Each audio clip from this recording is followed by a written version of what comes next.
Hey there, everybody. Welcome to the Jim Masters Show live. It is so great to have all of you here all around the world. We welcome you. And of course, we always welcome you in style. We toast you and you and you and you. And we thank you so much for joining us. We've got a little eggnog here, and it is holiday time. So the last couple of nights I've had what? Trader Joe's, pink lemonade, water, ginger ale. We've got a little eggnog. And it has just a little bit of rum in it, just a little bit of rum, just for good measure.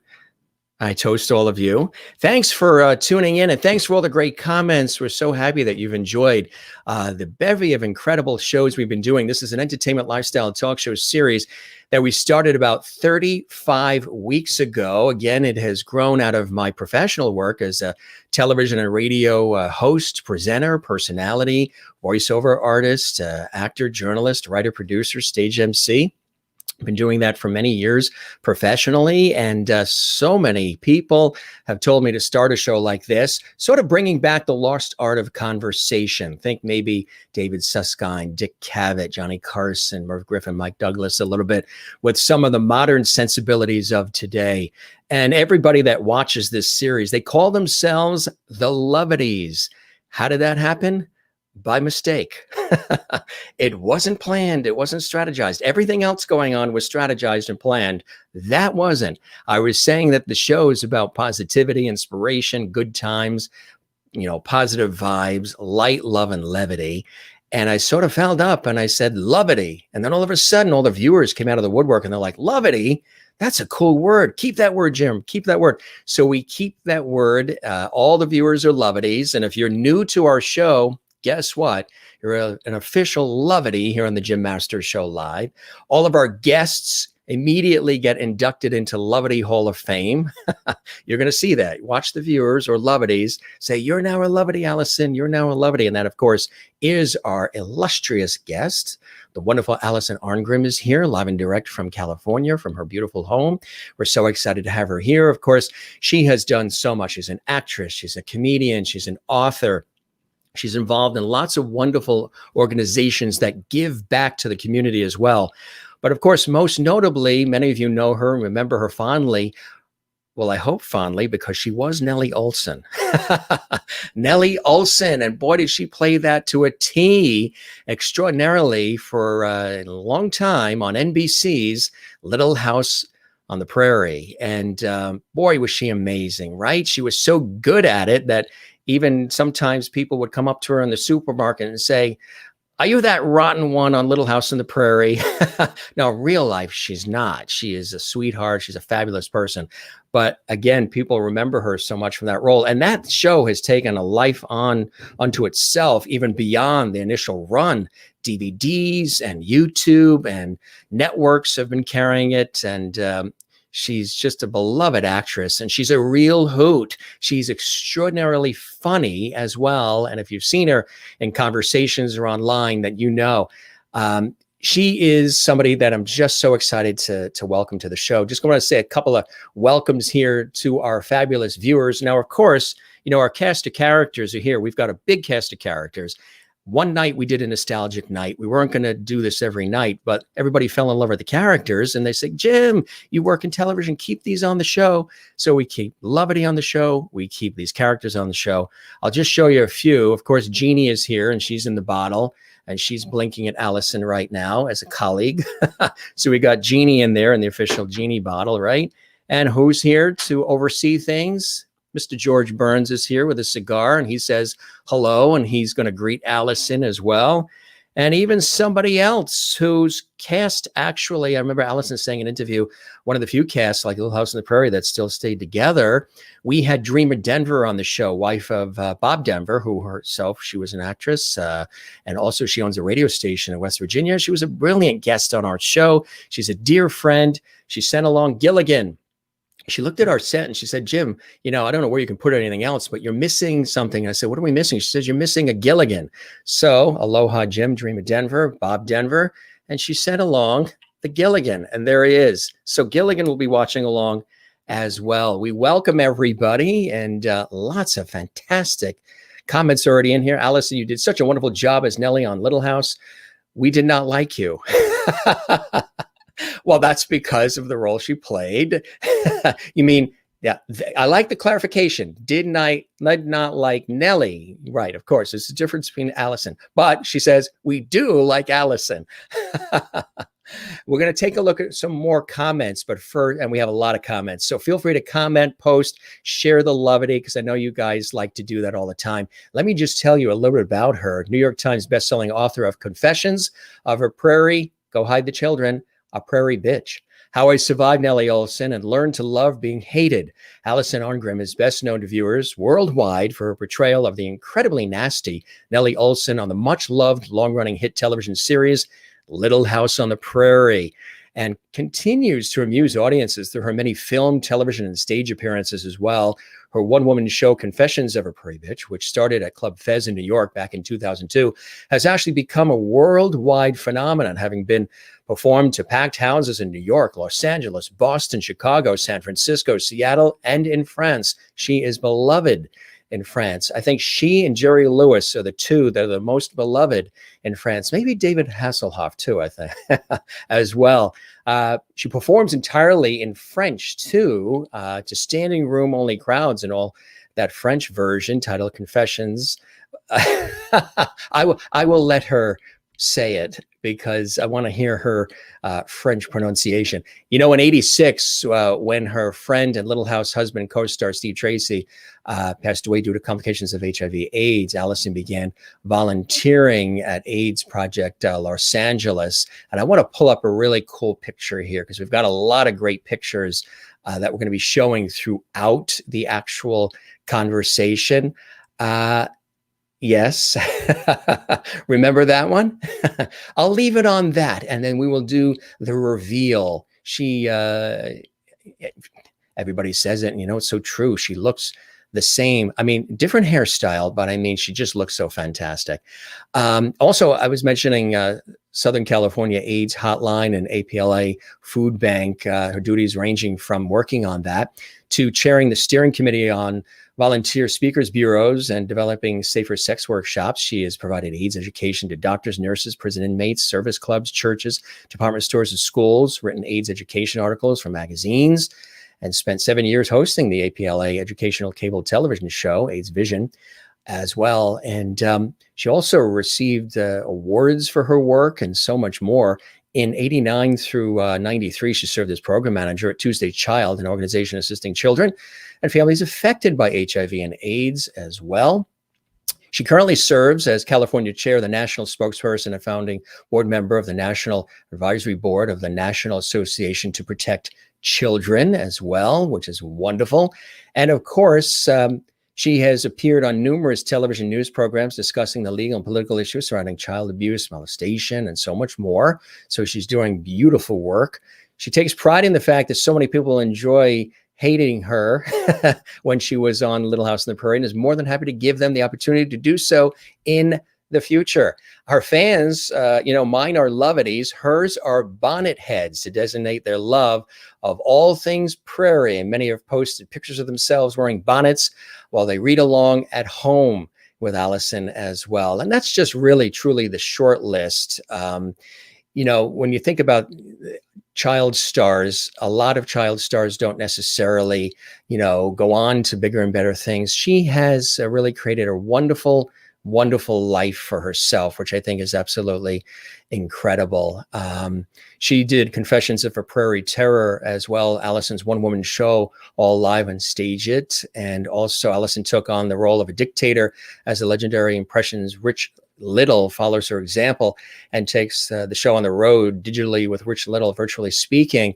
Also signed up with Coach the World, where you can book a 15-minute interactive chat with your favorite celebrity as well. And she's got her radio show too, doing interviews and a virtual show and so much more. And the time had come to reinvent herself, to change with the time. So Alison, Nellie Oleson, of course, says, there I was wondering what to do. All production in Hollywood shut down. Most, if not all, of my work includes crowds of people, stand-up theater, personal appearances, autograph shows, and therefore impossible now.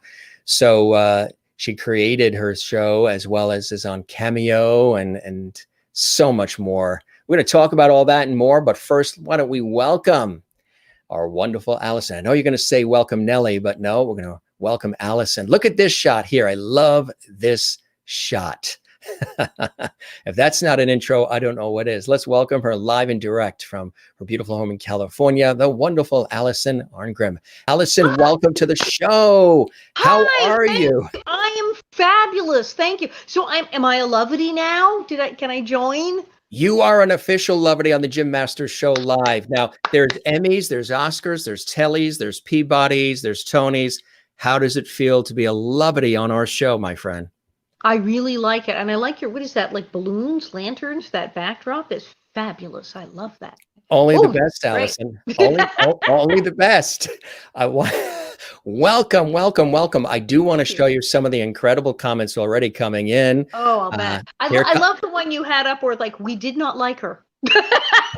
Isn't that funny? That's from the idea. Celtic Caper Girl 1 says, Alison, you did such a wonderful job as Nellie on Little House. We did not like you. And then she said, did not like Nellie, that is. We do like Alison. Sherry says, hello, lovelies. It's been a wild snow day here in West Central Ohio, but I know it's going to be toasty warm in Lovely Hall with all of you, which is fantastic. Again, they call this Lovely Hall, which is great. Tess LaBella, who's a wonderful actress and voiceover artist, and she says, good evening, Jim and lovelies. She's in Florida. Welcome to your special guest, Alison. I grew up with you as Nellie and love and admire you still today. Welcome to Lovely Hall. And she welcomes you, Celtic Caper Girl, to Lovely family. She is in Nova Scotia, Canada. We have an international audience, which is kind of cool. And Merlin is Canada. She welcomes everybody. And Renee in Iowa does as well. And Mary Bishop in Florida. And all these fantastic folks. Ann Wozniak as well. And Maureen is here. And Sherry is here. We are so excited to have you here. Alison, welcome to Lovely Hall on the Jim Masters Show live. Kathleen in New York City is here as well. Cassandra Bain, hello, beautiful people. She's a wonderful R&B singer and songwriter. She's fantastic. She's here, and Christopher Joseph is here as well, and Maria Bird, she is here from Connecticut. And Jennifer Barry is doing kitchen dancing. She loves Jim and Alison. I've got my green and white bonnet on. She's got her bonnet on. She has her bonnet, yes. That's it. Juanita, who watches from South Africa. We love her. Hello, Jim and all the lovedies. Hello from Nova Scotia. Thank you very much. Good to have you here. Lots of great folks here. All these terrific, eggnog with rum. All these toasts. And again, thanks for all the lovely folks. You're going to love Alison. She is fantastic and she is wonderful. And oh, I love this. I'm currently watching stage one. It's watching the Stage It. Somebody's here is watching Stage It. So maybe you saw the performance on Stage It. Marilyn is in Wichita, Kansas, which is really, really nice. I love that. I love that. And very multi-talented lady. Yes, Alison is. So you are officially being welcomed. Francis says Little House on the Prairie was a great show. Welcome, Alison. Maureen, I would love to see that Nellie sneer. Yeah, there it is. Yes, when her audio went out earlier, I got to see the sneer. Welcome to Lovely Hall. Welcome, welcome, welcome, welcome. Welcome to Lovely Hall from Tina. Alison says hello.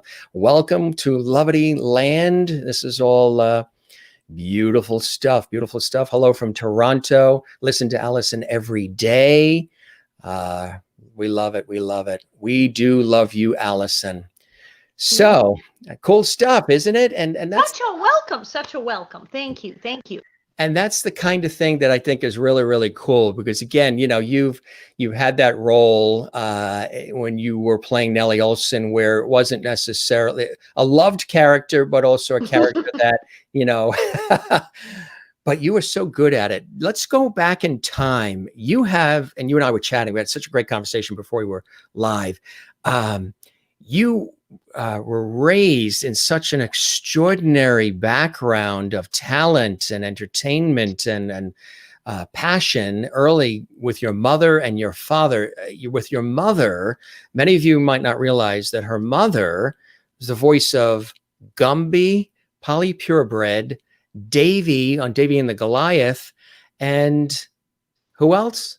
Casper the Friendly Ghost. Casper the Friendly Ghost. I mean, so it's like, tell us about the early inspirations for you, Alison, and how really early on. I mean, you got your SAG card as a child, right? Right. It's funny because, on your SAG card says members since, and sometimes, at Screen Actors Guild meetings, people will stand up if they're called on to speak about something and say, members since 1989, blah, blah, blah, so members since 1993, and people go, blah, blah, blah. And I go, members since 1967. So anyway, and everyone looked at me and went, wait, what? Like, are you 102? How are you? I was 5 when I got my SAG card. I think I auditioned when I was a few months old, maybe 2. So I was a little kid because my whole family were in show business. I had an aunt who was a concert soprano, and my uncle played the violin with Jascha Heifetz in various symphonies. And then my mother was Casper, and my father, they started a theater together in Canada. In Vancouver, Canada. My parents ran the Totem Theater, which was a very big deal in Canada in the 50s.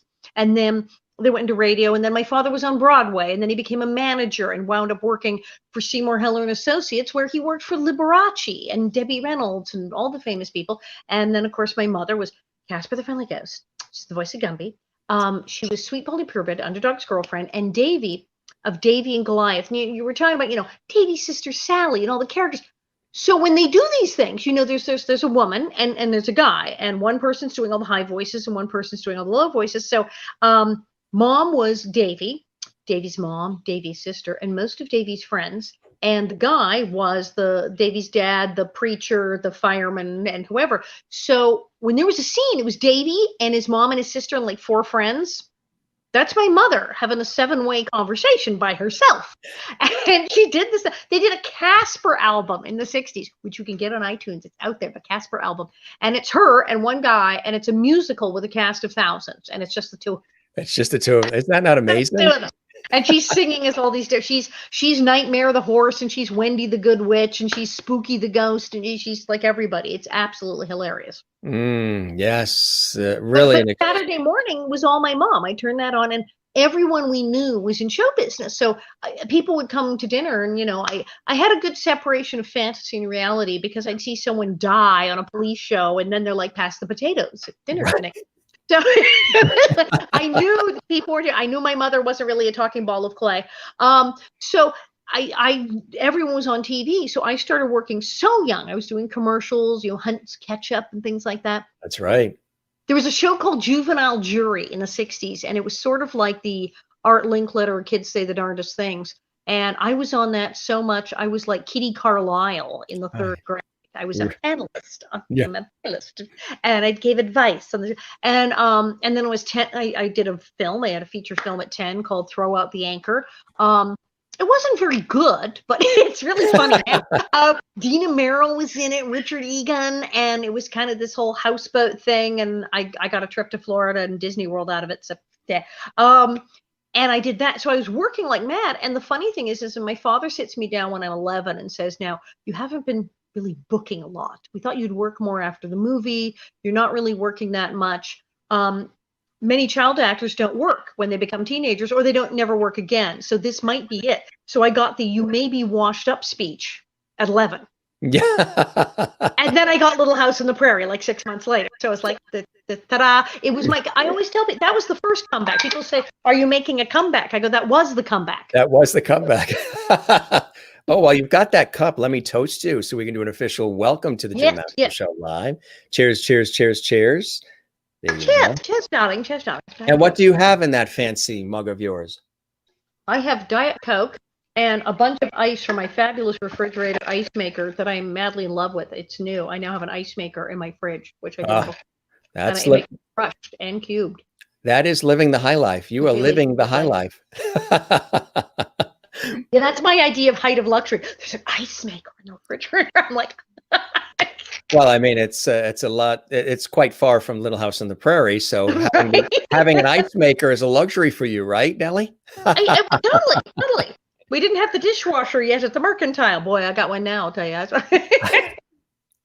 So that opportunity, before we talk about Little House on the Prairie, so the folks were very supportive then. They really, you knew that, and they recognized in you that you had a talent, that you had a passion and a real thirst for it, that it wasn't, a lot of people go into things just for fame. And we've talked about it on this show that if you want to go into any of these industries that any of us are in, you don't want to do it for the fame. You want to do it for the love of it and the passion, or for the craft and the enjoyment of it, the actual work. So they recognized, I think, early on, and you probably did too, that you really love this, huh? Well, I think I did it for the money. It sounded like I told you she was funny. I was like, this pays. I mean, what after school jobs didn't pay that much? I'm like, so mow the lawn, or wait, what? I mean, how much? Next week I can get more Barbie dolls as a result. Sounds like a very good deal. But yeah, I absolutely knew it was a job. It was interesting mix, because on the one hand, there was kind of the wacky stage parent thing of, they were like, hey, the kids are, but because they were in show business, it was a job. Some of my friends who were child actors, if their parents had no contact with show business in any form, and they kind of went nuts, or even if they weren't awful stage parents, they didn't know what to do. They were totally bewildered and blindsided by show business. And they were like, what does this mean? Whereas my parents were like, well, that's a pretty good deal. Yeah, got a series. It might get picked up, and maybe it'll run for a while. And that's a good paycheck. And don't forget to file for your unemployment between episodes. You were hearing all of that while you were having your... Yeah, while you were eating Fruit Loops in the morning at the table, you were hearing all of that adult stuff early.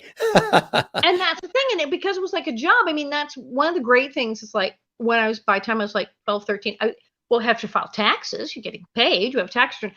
Most kid actors, that's taken care of. The parent goes to the accountant. And there's some people didn't even know what they were making until they're 18. I had to sit up on the phone books because it was too small to see over the desk at the accountant's. And I was taking the accountant's office, and I would sit there. I was so bored. And they'd say, wake up, stop dozing. You have to pay attention. And we'd do the taxes. And so I knew that we were filing a tax return, what I was making, what a deduction was. Yeah. And I had a checking account at 13. My father had to co-sign. I couldn't just but I was paying for things. Like I went to the orthodontist and I paid for the braces. And I was learning about business, and that it was, and my father was a manager. So I was hearing about the business of acting and people getting movies and what they were doing. And so it was very much presented as a job, as a business, and you had to pay taxes and keep track of your deductions.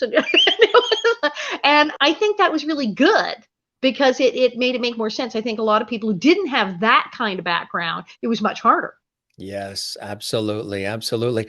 So how were you able to do it, with schooling and everything? How were you able to take on the role? And tell us about the opportunities before Little House that led to Little House on the Prairie for you, which was an extraordinary, gift coming your way. Right. And that was things. I was a working actor. I had a really good agent. I had Batman's agent. Did I tell you that I had Batman's agent? No. I was a little girl, and I had Lou Sherrill, who handled Adam West. So I was like, dude, I got Batman's agent. Okay. Wow. So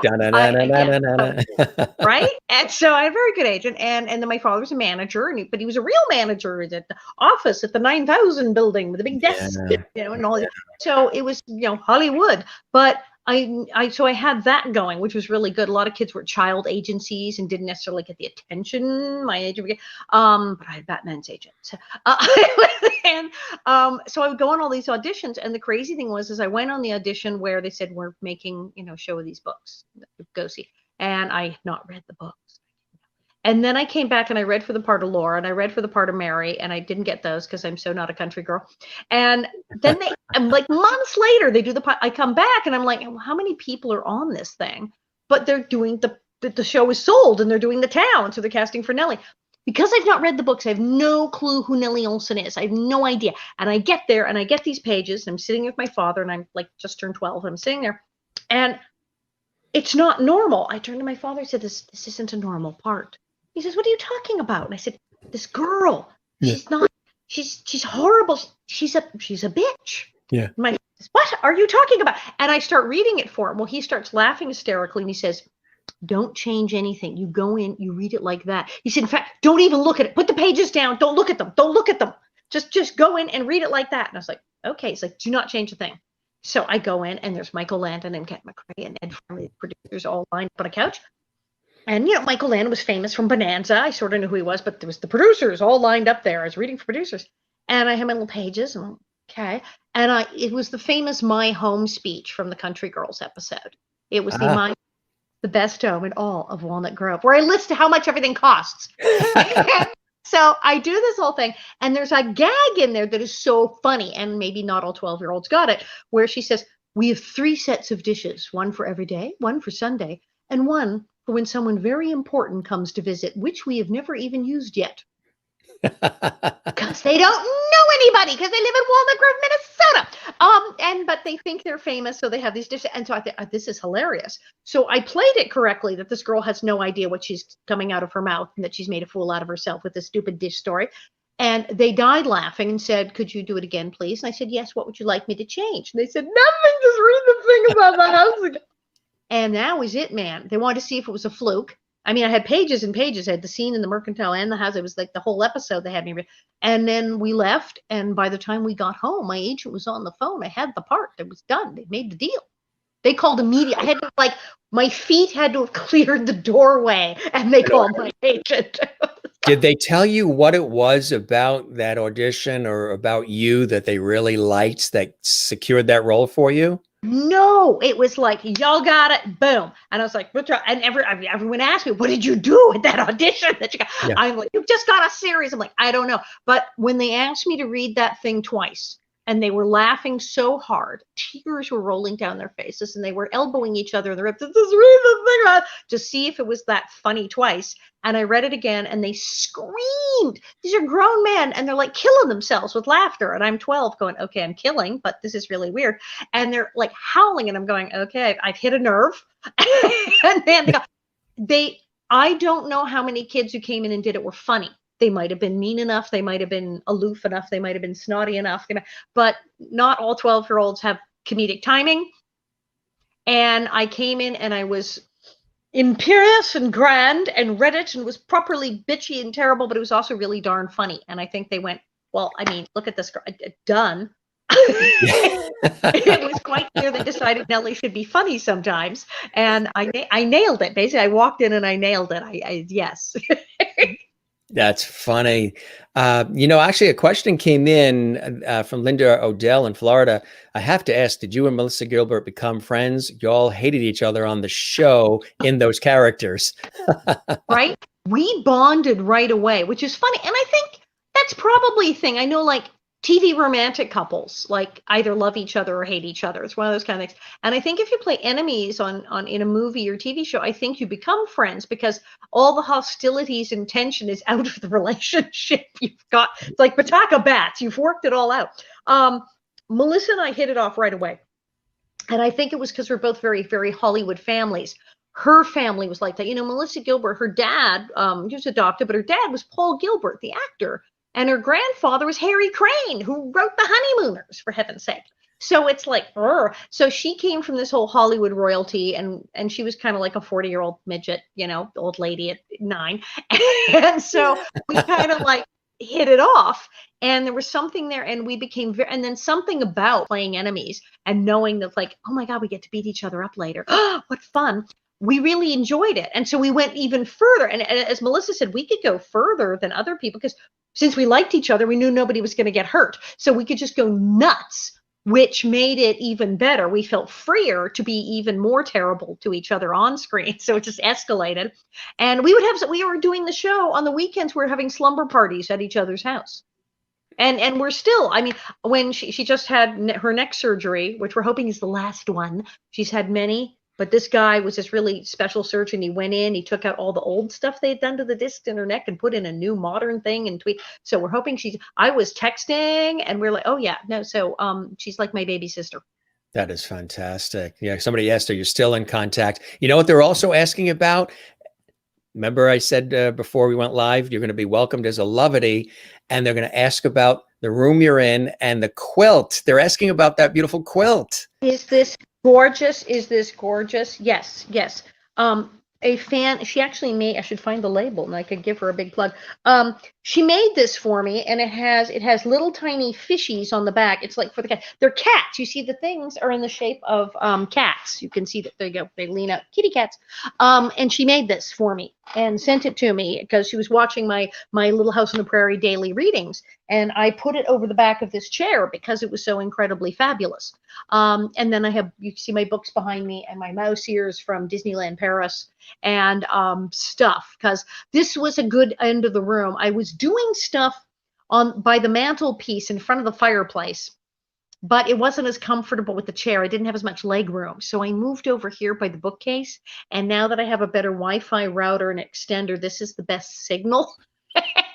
I do my stand-up shows over there at that end of the room. We put up a big thing and a backdrop. So this is the sort of like, PBS bookcase background. The PBS, yes. Welcome to Masterpiece. Exactly, the Masterpiece Theater. When you were on set at Little House on the Prairie or any other work you've done in television, with all the cameras and all the crew and production, did you ever think down the line you'd say, I'm excited because I've got an upgraded Wi-Fi router and extender? It's all so bananas. I mean, here we were in the 1970s when we didn't even have cell phones or desktop computers or anything. I mean, and we were making a show that took place in the 1800s where we didn't have electricity. And so here we are now that we didn't think people would still be watching this show.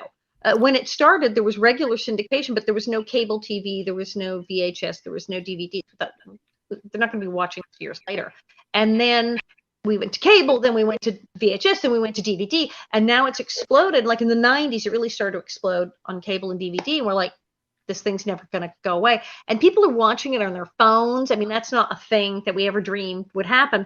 And the technology and the fact, that we're doing this now, because I remember like when we're on location, we had radios and TVs in our dressing room, but we couldn't work them. There was no reception. There was nothing. So we were like in the 1800s all day. Right. And now I'm doing all this stuff. And it's all this, and like my shows, because my stand-up shows obviously were all canceled because I couldn't be in a room jam full of people breathing each other's air and germs, and couldn't do theater and couldn't do this and couldn't do that. But luckily there's all these platforms now that I tell you, in March, I had done a Facebook Live once and I had never heard of Zoom or any of this. And now I like stageit.com, live stream, all of these things, Facebook Live, Zoom, all these incredible platforms. And Stage It is where I've been doing my stand-up show. On the 17th, we have Nellie's Nasty Noel. We did Nellie's Scary Prairie for Halloween, and then the Prairie Terror, which is sort of the clean version of Prairie, because the show's only a half hour long. It's condensed for the whole internet thing. But one of the big things of my show is Q&A. So now what I do is I put a thing on Facebook, give me your questions, and I write them on cards and read them just like I'm doing the Q&A in the theater. And I have a fancy backdrop, and I do set up the thing and shoot it here, and it's broadcast out. And if you told me I would be turning my whole house into a television studio, and then with the bonnets, because I have a store online, and people want the book, and they want the bonnet, and my living room looks like an Amazon fulfillment center and a television studio. It's quite amazing how we've had to turn our homes into television studios, right? Nothing you would have thought. It's no. I have great lighting. No, I never imagined in a billion, trillion, zillion years. But March came as it did. And I remember I had lunch with a friend on March 11th. We said, this doesn't look like this is going very well. Maybe we should go to the store and pick some stuff up on the way home, get cat food and things. Yeah. And then the 13th, kablooey. And I was sitting in the middle of the living room floor right there because I had all these gigs booked. I was like supposed to be on a plane a few days later. I had autograph shows. I had my stand-up show. I had shows booked in France. Talking about France. I had a whole set of shows already booked for my September-October tour of France. And so I was sitting in the middle of the floor. I was booked through October. And I said to my husband, what am I going to do? What am I going to do? And then he said, don't worry, you'll think of something. And then I thought, well, I should go back and reread the Little House books because I didn't read them, when I was on the show. I read them as an adult, and I've read most of them, but I haven't read The Long Winter in a while. And I love Plum Creek. I should read them in order. That'll be like a good mental exercise. Right. Well, they're all stuck at home. I'll go on Facebook Live. I'll read them, and everybody else can join in. Maybe it'll be fun. Hey, look, I have a bunch of bonnets. I'll wear a different color bonnet every day. because I can. And I did. People went berserk. I had like 40,000 people tuning in going, let's go watch Alison read Little House in a Bonnet. And people loved it. And some people have said, everything is so stressful. Everything is so awful. This hour of the day, I'm just watching Alice read Little House in the Prairie Bonnet. Everything's That's great. what it is. People are looking for comfort and solace and humor and a sense of constant and a sense of, less divisiveness, which is pretty big outside, and, bringing people together. And I think that's really fantastic. Yeah. Bernadette says that your book is a great read. Oh, thank you. Thank you so much. Yeah, I want to talk about that in just a minute. A couple of people asking, Glenn Scarpelli, wonderful friend, he was a guest on the show a couple of weeks ago, and Dwight asks, you're friends with Glenn. What are your best memories with him? Glenn is awesome. I used to run into Glenn when we were wee things and on TV shows. We'd be at things like Danielle Brisbois' birthday party and these sort of events and Toys for Tots and whatnot. And then I didn't see him for about 5,000 years. Yeah. And he was off in Sedona in Arizona. That's where he is. Creating his own television channel, which was just the wackiest thing in the world. And I met up with him at TV Land. With TV Land Awards, and Glenn and I were trophy boy and trophy girl, handing out trophies to William Shatner and other wonderful viewers. Wonderfully hilarious evening, and we met Stevie Wonder, and it was like, we had like so much fun. But we were hanging out, and he told me the whole thing of how, again, there's a Mr. Reinvention, Glenn Scarpelli. He's an example. Sitting on the couch going, I got nothing to do. It was years ago when he first moved. I don't know what to do. I don't know what to do next. I'm not working.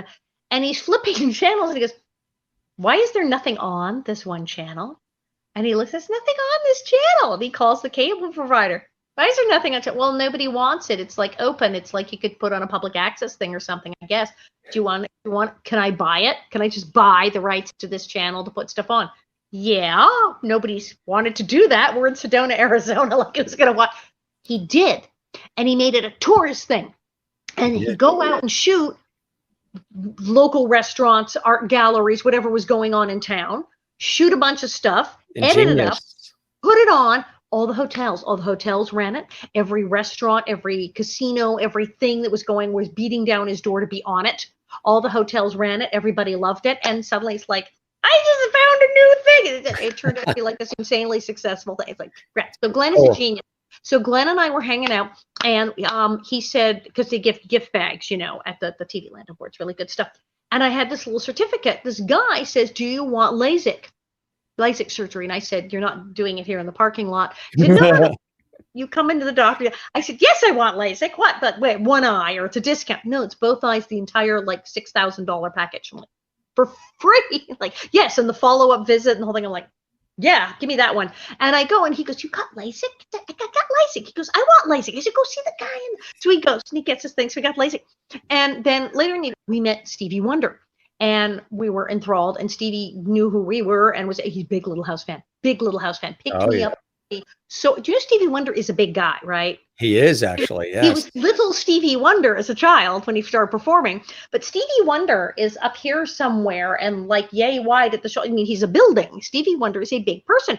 And Stevie Wonder hugged me. I did not know he was that big. He hugged me. He's very strong. And my feet went off the ground. He lifted me off the ground. He like cracked my back. It was like, and then he has that thing, when you meet certain people and it's like the Bishop Desmond Tutu or something, and it's like, be healed. It's Stevie Wonder hugged me, and I was like, I had to go sit down. Both of us were like, you met Stevie Wonder.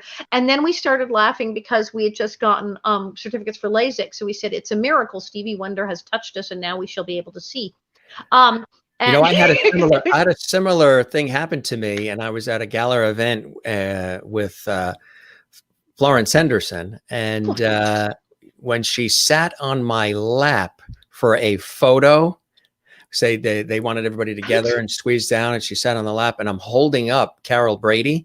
And so and then when she got up, because we were chatting, I was doing an interview with her, and we were chatting and became friends since. But when she was sitting, and she was in a white pantsuit on top of it, and when she raised up off the right leg, Somehow I remember that it was the right leg. She turned around and looked at me and smiled. I looked at her and I said, I don't think I'm ever going to be washing these jeans again. And she goes, I bet you won't, Jem. And I'm like, wait a minute, what just happened? Is this a dream She's sequence? naughty. What is She was this? slightly naughty. She's So naughty. And I remember that. Yes. yeah, it was fantastic. So a little bit of like a Stevie Wonder story. It's like, wow. No, it's certain people. Stevie Wonder, Yeah. it was like 20,000 volts went like through my body. I gotta sit down. I can't stand Stevie. Stevie Wonder just touched me. And it was incredible. And he was so nice. So that, yeah. And so Glenn and I had a marvelous evening. And then Glenn, they're in Sedona, they have a big film festival with a bunch of different entertainment. And he called me up and said, hey, do you want to come to your show at the film festival? I'm like, sure. And he's like, okay, you are hereby booked. I'm on like the committee. And so he does all these events. So he brought me in for that. So yes, we love Glenn. Glenn is awesome. Glenn is extremely cool. He is a very smart person. He's a genius. So as you're on Little House on the Prairie, what was it like on set? And of course, a lot of people love to know that. Working with Michael Landon and Melissa Gilbert, the whole crew, what was that like for you during those years, especially in the early years, in the beginning, as you're getting acclimated with the role of Nellie Oleson?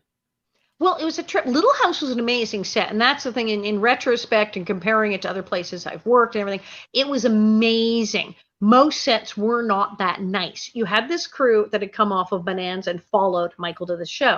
So they're working like an absolute well-oiled machine. Boom, boom, boom. He's already figured out exactly what shots he wants, which angles the night before. So they can come in and go next setup. And he can practically speak in code. He can say, you know, the one, oh yeah, that one. I mean, he doesn't have to stand and go, well, I want to do this shot and it should be from this angle. They don't have to explain anything. They've been working together for 50 years. So it's like, boom.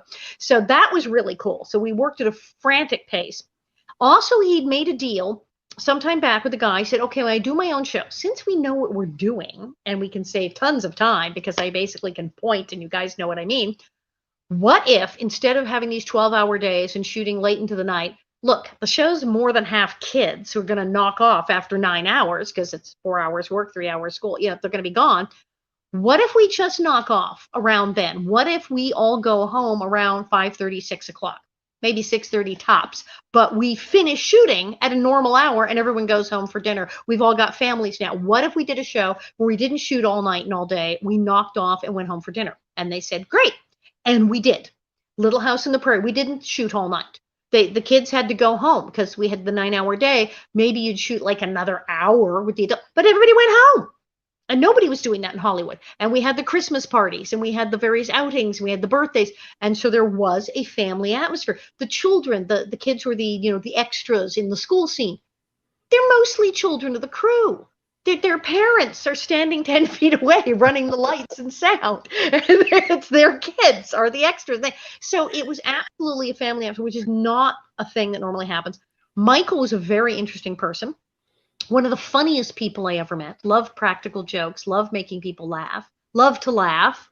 But very not really Charles Ingalls. I mean, he's married 3 times and he liked to drink wild turkey and smoke Marlboros. I mean, he was definitely he liked to go to the Playboy Jazz Festival. He liked to drive a Ferrari. Not really Paul Ingalls, but he loved the children and he wanted to do this show. He insisted on Little House on the Prairie. His managers and publicists and the network, no, you don't do that. They want him to do something else. He's like, no, I want to play Charles Ingalls. You don't have a beard. I'm going to play him without a beard and apparently without a shirt. He knew what he was doing. He wanted to do this. He loved it. And he had this vision. Now that meant, he was a real taskmaster. I mean, he said, we're going to do this and we're going to do this. And we're going to get done by 5 o'clock and chop, chop, chop. Let's go. So that was happening. But he was so funny. And he was much nicer than most people who are directors. And he was kind of eccentric. I mean, he was writing the show and producing the show and directing the show and creating the show. So he was this sort of like crazy mad genius of television. I don't think he slept. I think he just stayed awake for days at a time. Kept going. Right. Exactly. Yeah. So, I mean, and there was an advantage to that, I guess, right? Because things were done efficiently on set, would you say? Yeah. It was crazy because I didn't, it's when you first start doing it and I was a kid, I didn't realize it at the time. But I'd been on other sets where I knew things just dragged and didn't seem to be happening. Our set, I mean, there were times where it's like, okay, you're not in the next scene. We had chunks of time to hang out. And of course, we had school. We had to go sit in glorified study hall, basically, go sit and do your homework and get your 3 hours in. But people would visit the set. Actors would visit the set and they'd look at the call sheet and go, this says you're shooting 12 pages in one day. Yes, you can't shoot 12 pages in one day. And you're certainly not getting out of here at 5 o'clock, 12 pages in one day. And I go, well, we did 14 yesterday. I don't know. Is that odd? And that's what we did. And 100 years later, I'm in France with the famous French director, Jean-Pierre Mocky, very old director in France, and doing Le Deal. And Mocky was famous for going, motor, action, doing everything very fast. We'd shoot a whole movie in 12 days and then edit it. And when I got to the set, the other French actor saying, now, are you going to be okay, honey? Because he shoots at a really crazy pace. And I'm like, okay. He starts shooting. We do the scene. Once we're done, he's done the different angles. He goes, okay, next setup. Let's go. Go. And I'm like, okay. And everyone says, are you okay? I know the pace. And I said, clearly none of you have ever worked with Michael Landon. And I didn't find Moki's pace to be too fast at all. It seemed completely normal to me. And the other actors were going, oh, yeah, he's crazy, man. I don't know how anybody stands it. You were used to it. And I was like, what? This isn't how everybody does everything? Exactly, right. So as you were taking on that role, and again, so brilliantly, what was it like for you when you were offset and people didn't see Alison, they saw Nellie? That got weird. I mean, I knew I was playing the villain. And as a kid, I watched the horror movies. I was like, yeah, I love the villain parts. I watched, oh, the villain, boo, ha, ha, ha. Oh, what fun. Halloween. It's like, Michael Landon's favorite holiday. It's his birthday. Michael Landon was born on Halloween. So Halloween, I like that kind of, oh, great, I'm playing the bad person. What fun. But it did occur to me, because I knew people who were on soap operas and people would come up to them and, how can you leave Eduardo? You terrible. It's like, whoa, what? And it got like that. People thought it was real and people got nutty. People threw things at me in the Santa Claus Lane Hollywood Christmas parade. Melissa Gilbert loves the time we went to the supermarket. We were really young. It's like second year of the show. And we were staying over at my house and we went to the supermarket to go get more ice cream and cake and stuff. And we're in the supermarket and we got separated and people came up to her to tell her that I was in the store and to protect her from me. They were frightened for her safety because they saw I was in the other aisle and I might hurt her. You might push her down or hit her on the head with a banana, make her slip. It's still there. I was Walnut Grove, the real site in Minnesota where it all happened 100 years ago. They have events and the cast goes, and a teacher who was coming to the event, her class, they were pretty young. They were, first graders, but when she said she was going to go to this historical thing in Walnut Grove and meet people from Little House and meet Nellie, they were like, no, don't go. It's not safe. Please, Mrs. Smith, don't go. They begged her to not go. Nellie would be really, it's okay. Because I was going to hurt her or something. And people still, my husband Bob still gets it where people like, you're married to her? God, gee, what's that like? She must be. Well, dating must have been an issue too. The friend of the potential boyfriend. We know her, but wait a minute. Yeah. I had a boyfriend who almost got in a big fight. Almost like went to jail because he hadn't watched the show, and his friend said, "Oh, her! Oh, she's great. Yeah, your girlfriend's a total bitch." Wham! Like fist fight in the parking lot. And so I always dated people who didn't watch a show. In fact, Bob didn't start watching the show till after we were married. He'd seen it like once or twice and was not into it all. So now he's seen it. He's seen the marathons. He knows the show, but he did not start watching it till after we were married. And I really only dated people who did not watch the show because it was too weird, especially as a young person. That's in their head. It was like, they either didn't want to come near me. Or it could have been the opposite. They might have liked the Nellie thing. Right. Then they want you to wear the wig. Then it gets weird. It's like, you be Mr. Edwards and I'll be the postmistress. And, That's right. I want you to yell at me. Yeah. Then you get those people, and I was like, no. So yeah, I had to be really careful who I dated. So how did you handle it? Like it seems like, obviously early on you had the training, you had this supportive, loving family. You were sort of old school, old soul to a degree, so you understood.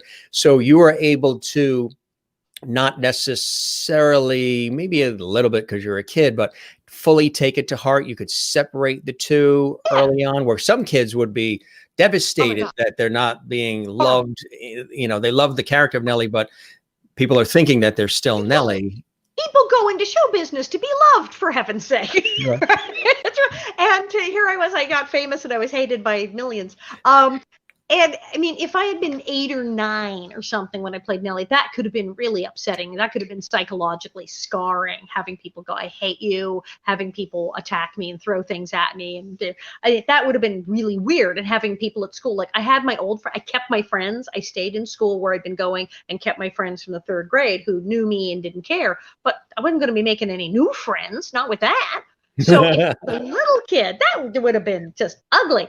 But luckily, it was 12 when it started. So I was a teenager. So I thought it was funny, and my friends thought it was funny. My favorite thing, my friends were so crazy, because Happy Days and all those spinoffs were the big deal. And we were going to school at Bancroft Junior High, which is around the corner from Paramount Studios. You could go to the tapings. You couldn't go to a taping of Little House on the Prairie. We're out of location. So I remember one of my friends went, why can't you be on a good show like Joni Loves Chachi?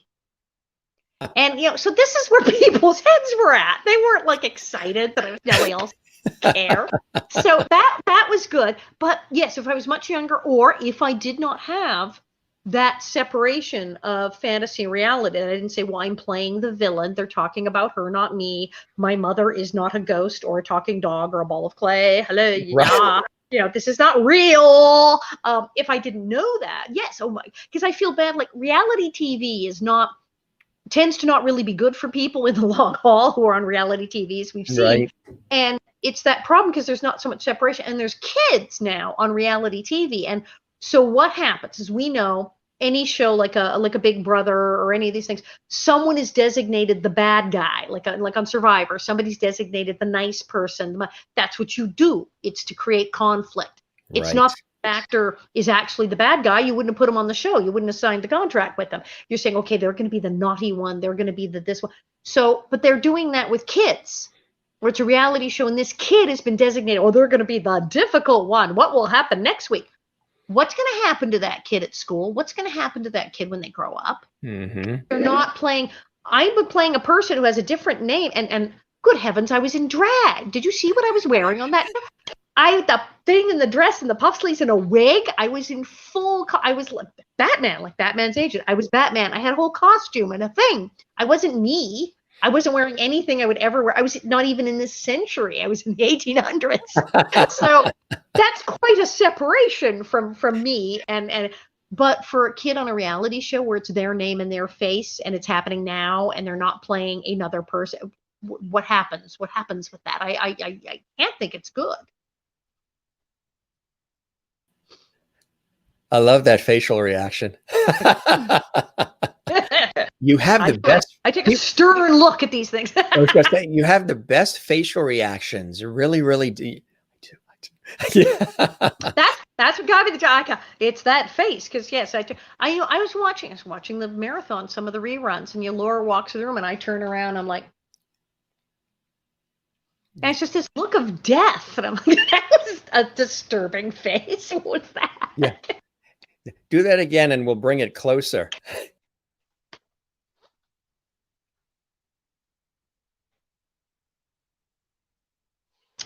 I like doing it. That's right. You better not steal her head of lettuce in the produce aisle, because you'll get that look. The number of times we're sitting on the couch and Nellie turns around, does the look, and my husband goes, "Oh, I've gotten that look." I was going to say, like, if you're driving along and somebody cuts you off on the highway, does Nellie come out? Right. Nellie reemerges. Start with me. And I was Nellie. Don't Don't bother me. I was Nellie. And generally good natured, but we have used it. We fake people out. We were waiting in line to, oh God, we had the will call tickets and some concert and waiting in line like forever and ever and ever. And my friend said, well, can't we like tell them who you are? And I'm like, oh, for heaven's sake, we're going to do the don't you know who I am thing. That's like the dumbest thing ever. No, I'm not doing that. What? And then one of them said, well, no, you can't do it, but we could. I was like, what? So this girl goes all the way down the line. Yeah. So that the will call and says, well, I don't want to start anything, but we're with the girl, Alison, who is Nellie Oleson, and she's getting a little impatient. We're not sure what she'll do. And they let us in. So they bought this story and were like afraid I was going to get mad. So I was like, okay, that was really tacky, but at least I didn't do it. It wasn't me. Tesla Bella, who's also an actress and voice actor too in Florida, she says, amazing at your age when you're a kid to be able to wear the wig and embrace the role was quite outstanding. You were brilliant. Oh, thank you. Thank you. Yeah, absolutely. It was kind of, and then after the show, when I was in my 20s and the things ended, it was kind of like, well, we're all going to move on. But then there was the typecasting. But then as it just kept getting bigger and bigger, it was like, okay, I could change my name, have radical plastic surgery, and move to another country.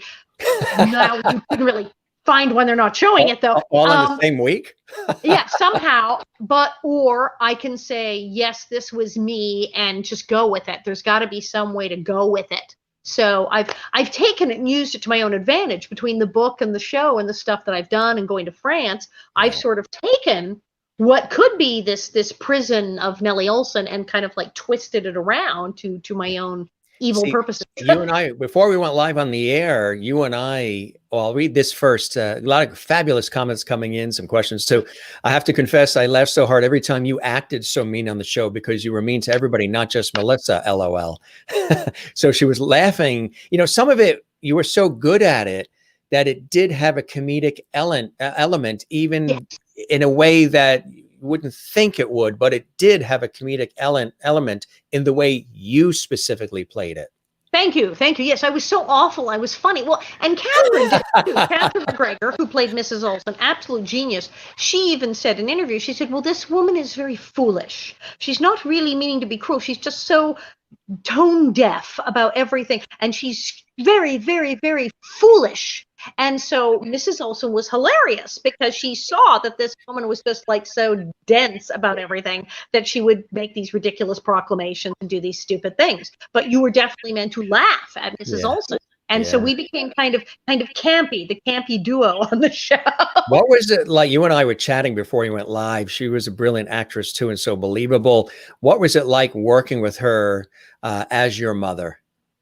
Well, it was hilarious because Catherine did not have children of her own. So she decided that I and several of the other kids on the set were her children, and bossed us around accordingly.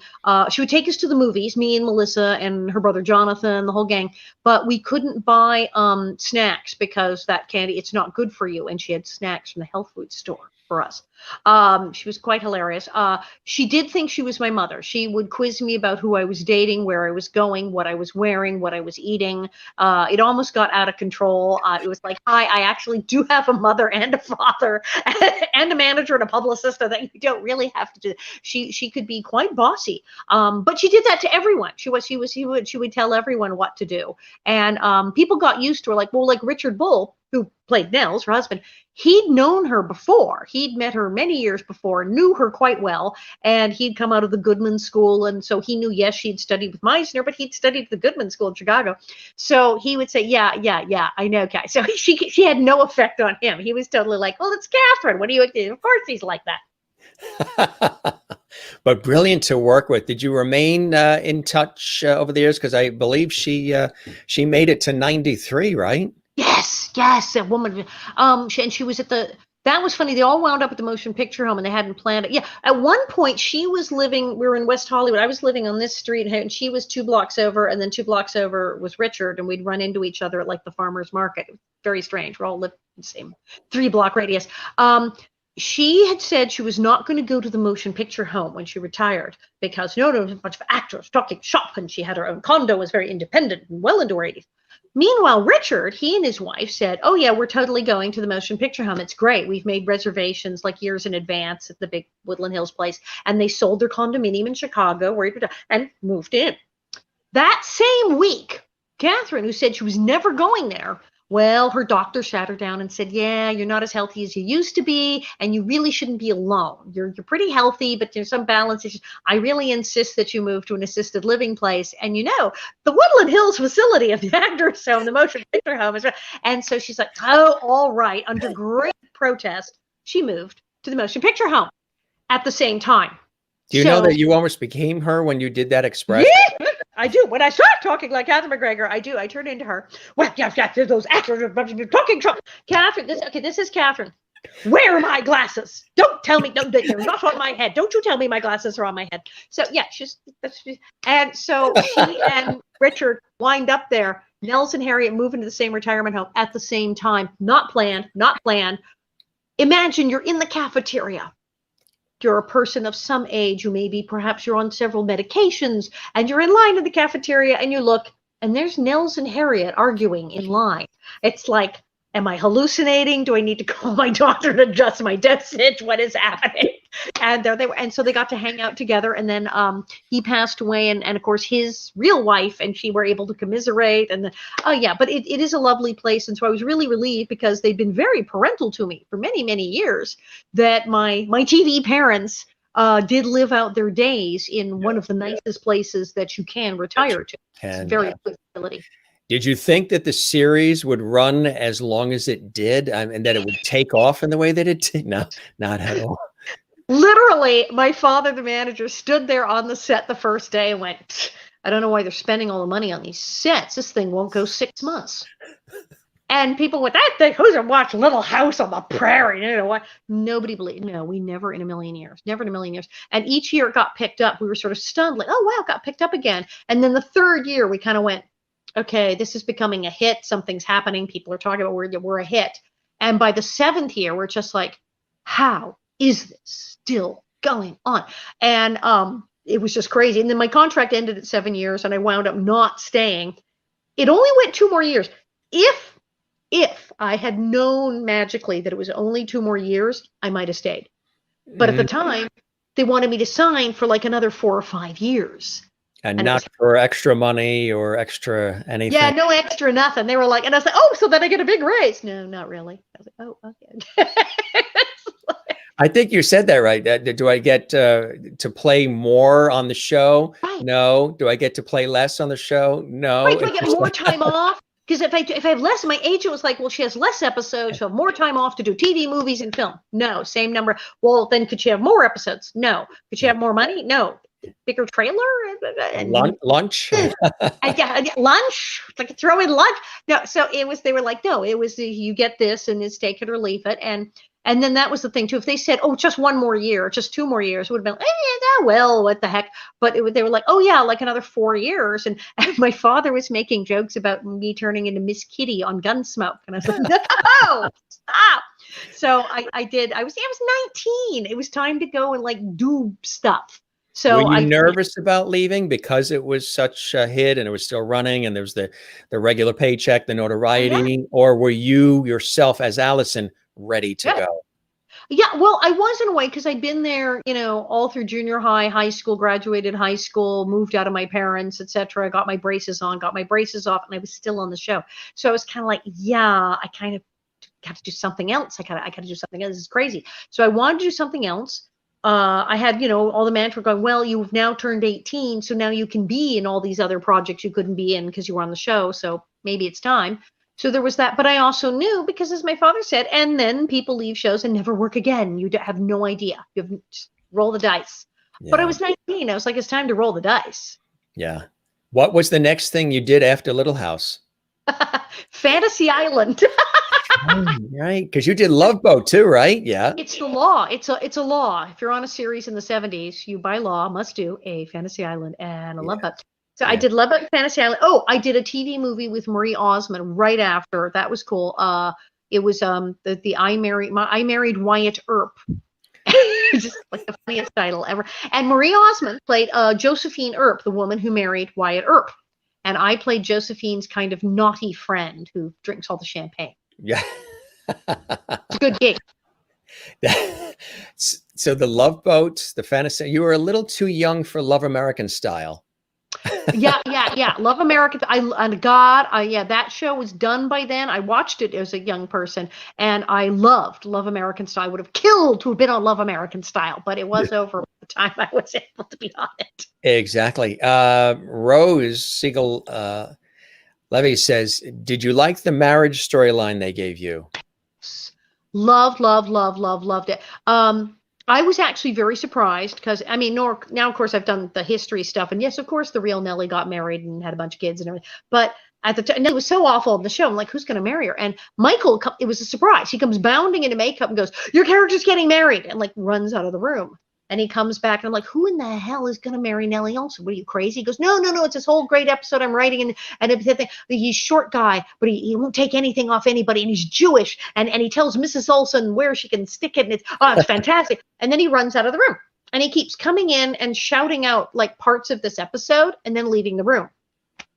And finally I go, wait a minute. So when I finish my hair and makeup, I walk out and there he is in his dressing room with the yellow legal pad and the pencil, left-handed, scribbling away. I said, you're writing that right now, aren't you? You're coming into the room and telling us things as you're writing. You're writing stuff going, that's a good idea. And you're running in and telling us and then running back and writing it down. Yes, I am. Aren't we shooting this in like 2-3 weeks? Isn't this like 10 days from now? It'll be done by then. Okay. And it's like, this was a typical Michael Landon moment. This is like what went on. He's like, I'm writing it now. When are we shooting this? Tomorrow. And he just like do these things.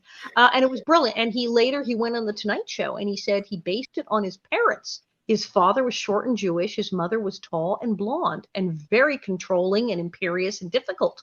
And he wanted his father to stand up to her. And so he wrote these characters where this short Jewish guy tells the blonde lady to chill out and get with it. And I'm like, he thinks I'm his mother.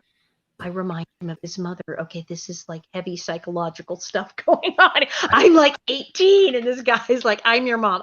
Okay.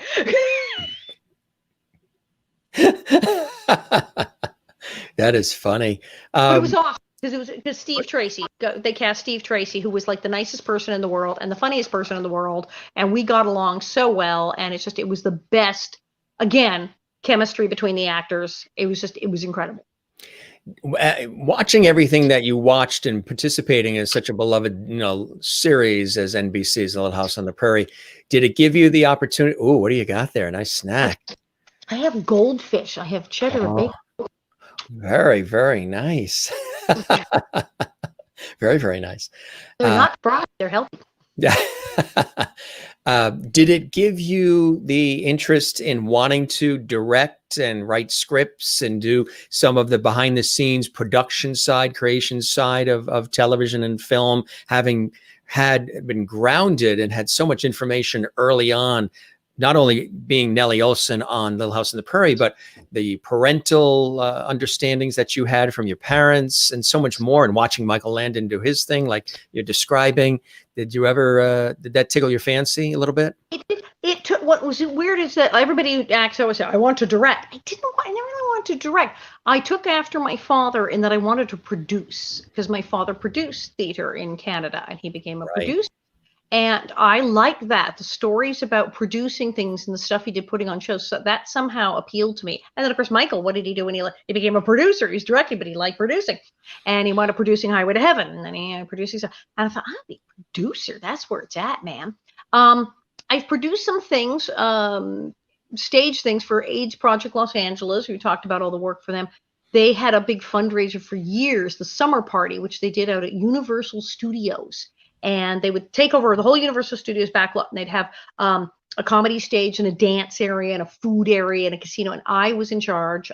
It started with I performed at the comedy stage, then I emceed the comedy stage, and then I produced the comedy stage. So I produced the whole comedy stage, and I brought in Margaret Cho, Leah Delaria, Tig, Wendy Liebman, all the best people. And it became a real show. And we had like 3 shows with intermissions, and we had ushers, and we had hair and makeup in the green room, and it was I produced the darn thing. It became an extravaganza with really good sound and lighting and everything. And it was for charity, but I really enjoyed that. So I produced that. And then my own show, the Confessions of a Prairie Bitch, I've been producing that. And now, of course, I'm producing in my living room. It's very strange. But then the directing, I get this call from, of all people, Rich Little, the legendary and precious Rich Little. Oh, yeah. Love him. We share a publicist, and my publicist calls me and says, well, because COVID, Rich has been working. People say, how old is Rich Little? Rich Little's been performing 4 nights a week at the Tropicana in Vegas. He is not retired, and he's been cranking it. But then they shut down the Tropicana, and he said, I got to do something. I got to perform. I'm going to go out of my mind. I got to perform. So they said, okay. They called Harlan and said, didn't Alison do an online comedy show? And Harlan said, yes. Well, can we talk to whoever produced that? So Harlan calls me and goes, who produced your online show? And I went, hey, hi. So he says, well, can you talk to Rich Little? I go, can I talk? Of course I can talk to Rich Little. What? And then Rich Little's people get on the phone. The next thing I know, I'm on the phone with Rich Little. So we wound up, my husband and I went to Vegas, and Rich Little had a living room the size of an airplane hangar in which you could safely have a tech person, computer and camera, and him over there with the mic and the lighting, and a couple of people in masks sitting like, and I can't say, because, oh, you directed. I think I was really Rich Little's internet performance coach because, what? He knows what he's doing. He already knows what to do. You can't tell Rich Little what to do. Ruth Buzzy wasn't there, was she? No, that would have been brilliant. He already knew what he was doing, but he said, okay, how do we do this? This is online, so there's no audience, there's no laughter. Well, I said, remember those gigs we used to get in the 70s where you'd go to a talk show and they didn't have a studio audience and you do your stand-up routine to like nothing? And they'd say, so we'll put the laughs in later, but you're standing there talking to no one. I said, it's a lot like that. So I said, if you managed to get through that gig, he's like, oh, I used to do that. Oh, man, the shows I did like that. I said, yeah, piece of cake. So I talked to him, I said, well, yeah, this one, and we had rehearsals, and I said, okay, well, because it's online, blah, blah, blah, blah, but we'll be able to see their comments. And so I was sort of, the introducing him to the world of internet performing, and he did Rich Little for the first time ever online, Virtually Speaking, it was called. And it was great because his tech guy was able to put in the painting, because he draws and paints. So they were able to show his artwork as well. And it was amazing. It was amazing. But the Tropicana is currently open. It's at, safety distancing, only so many people in the audience and whatnot. But he's back on stage at the Tropicana right now. That is absolutely amazing. But yes, I got to help Rich Little do his very first online performance. It was crazy. That is fantastic. You also, like you mentioned, you alluded to Confessions of a Prairie Bitch. Tell us about the inspiration for that. And of course, there is the book as well, New York Times bestseller. Tell us about that. Oh, I also want to let you know, before we get to that, some of the audience, the comments have been flying, really fantastic comments, loving you, loving everything that you've done, following you here, there, and everywhere. Somebody had asked, even always wondered why they made Melissa Sue Anderson's role to be blind, Melissa Gilbert's TV sister.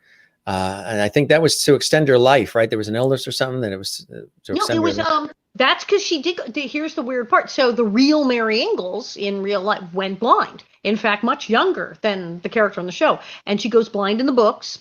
And in real life, and now, of course, with all the historical people figuring this out, they figure out that she had a kind of a meningitis and may have had a series of small strokes. In the books, they just kind of go, scarlet fever, because scarlet fever was what everybody in novels went blind from. And Laura Ingalls decided to keep it simple and say, this is the scarlet fever. We don't know. But she got really, really sick and she went blind when she was very young.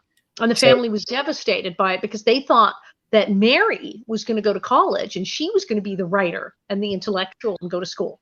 Right. And I think that's the thing, the people that saw the series on NBC first, some don't even realize there were books first. This came out of a series of books, right?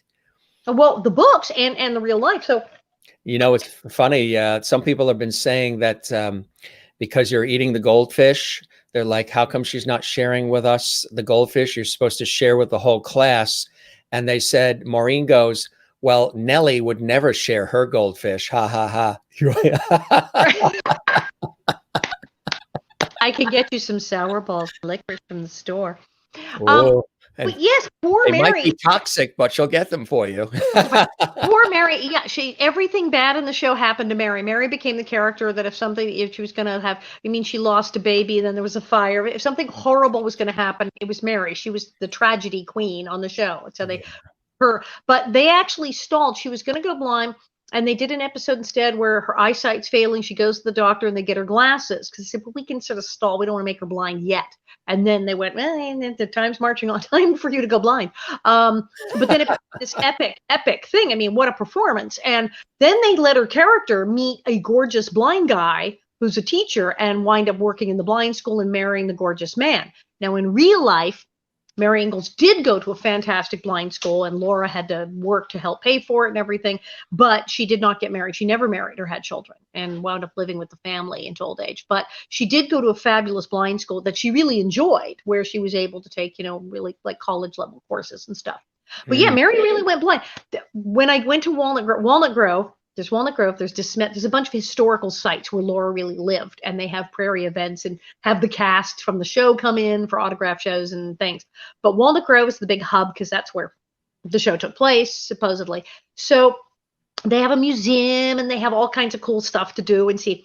But they told me when they're working there, the funniest thing in the world is, these women come who've read all the books and studied the history and seen every episode of the show, and they're hysterical. I'm in Walnut Grove. And they drag along the husband or boyfriend who's never paid any attention to any of it. He's just like, okay, this is what she wants to do on her summer vacation. So they just go along. And they said the funniest moment is this woman is dragging the guy through. Here's Laura's, look, here's where she wrote at her desk. Here's her dishes. Here's a picture of her in Almanzo. And about 20 minutes in, the guy looks around, turns to her and goes, you mean this shit was real?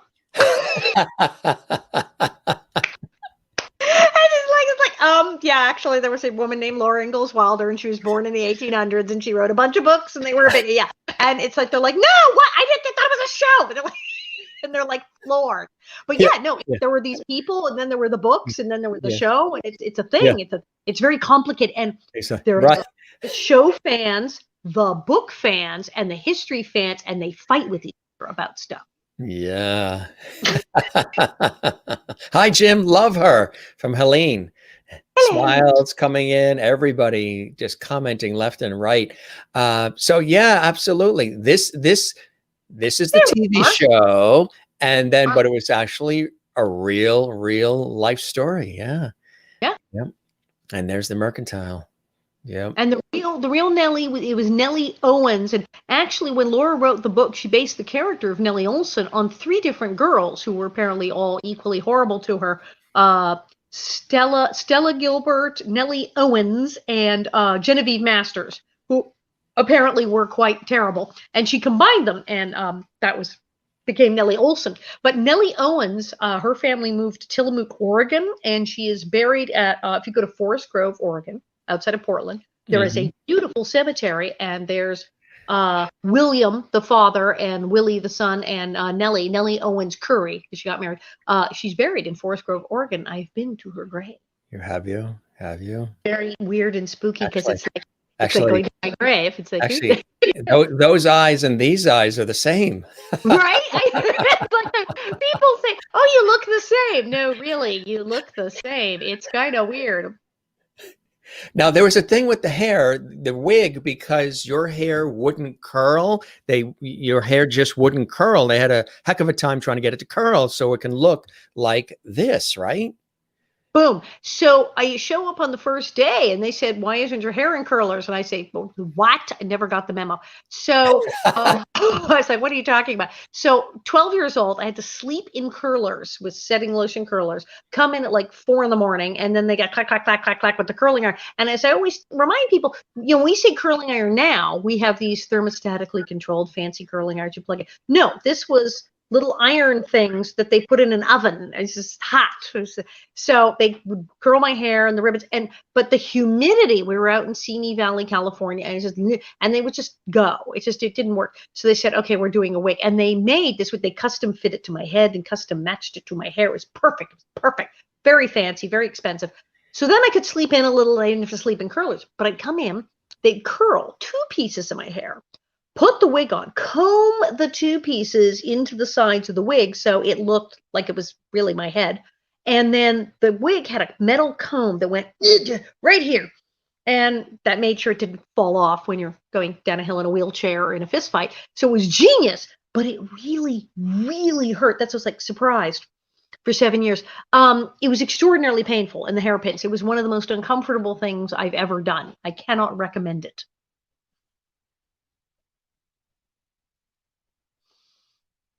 And people don't wear wigs for like 9 hours. You wear a wig like a party or something. You don't wear it for 9 hours straight. Do you ever watch those shows where people in the 1700s or 1800s, the period piece costumes? Yeah. Yeah, I watch them and I wince in pain because I know how bad The costumes. corsets and some people ask, did you keep any of the dresses? Ugh, no, I wish, right? That purple one, the Sunday dress, the purple sort of taffeta, that was lovely. No, I actually have nothing from the show. On the one hand, because they didn't let you leave with things back then. Nowadays, everyone has memorabilia from the show. In the 70s, they were like, put that back, you're stealing. They wouldn't let you. Hand that over. We see you taking that. That was just Catherine saying it. Right? Put that down. Young lady.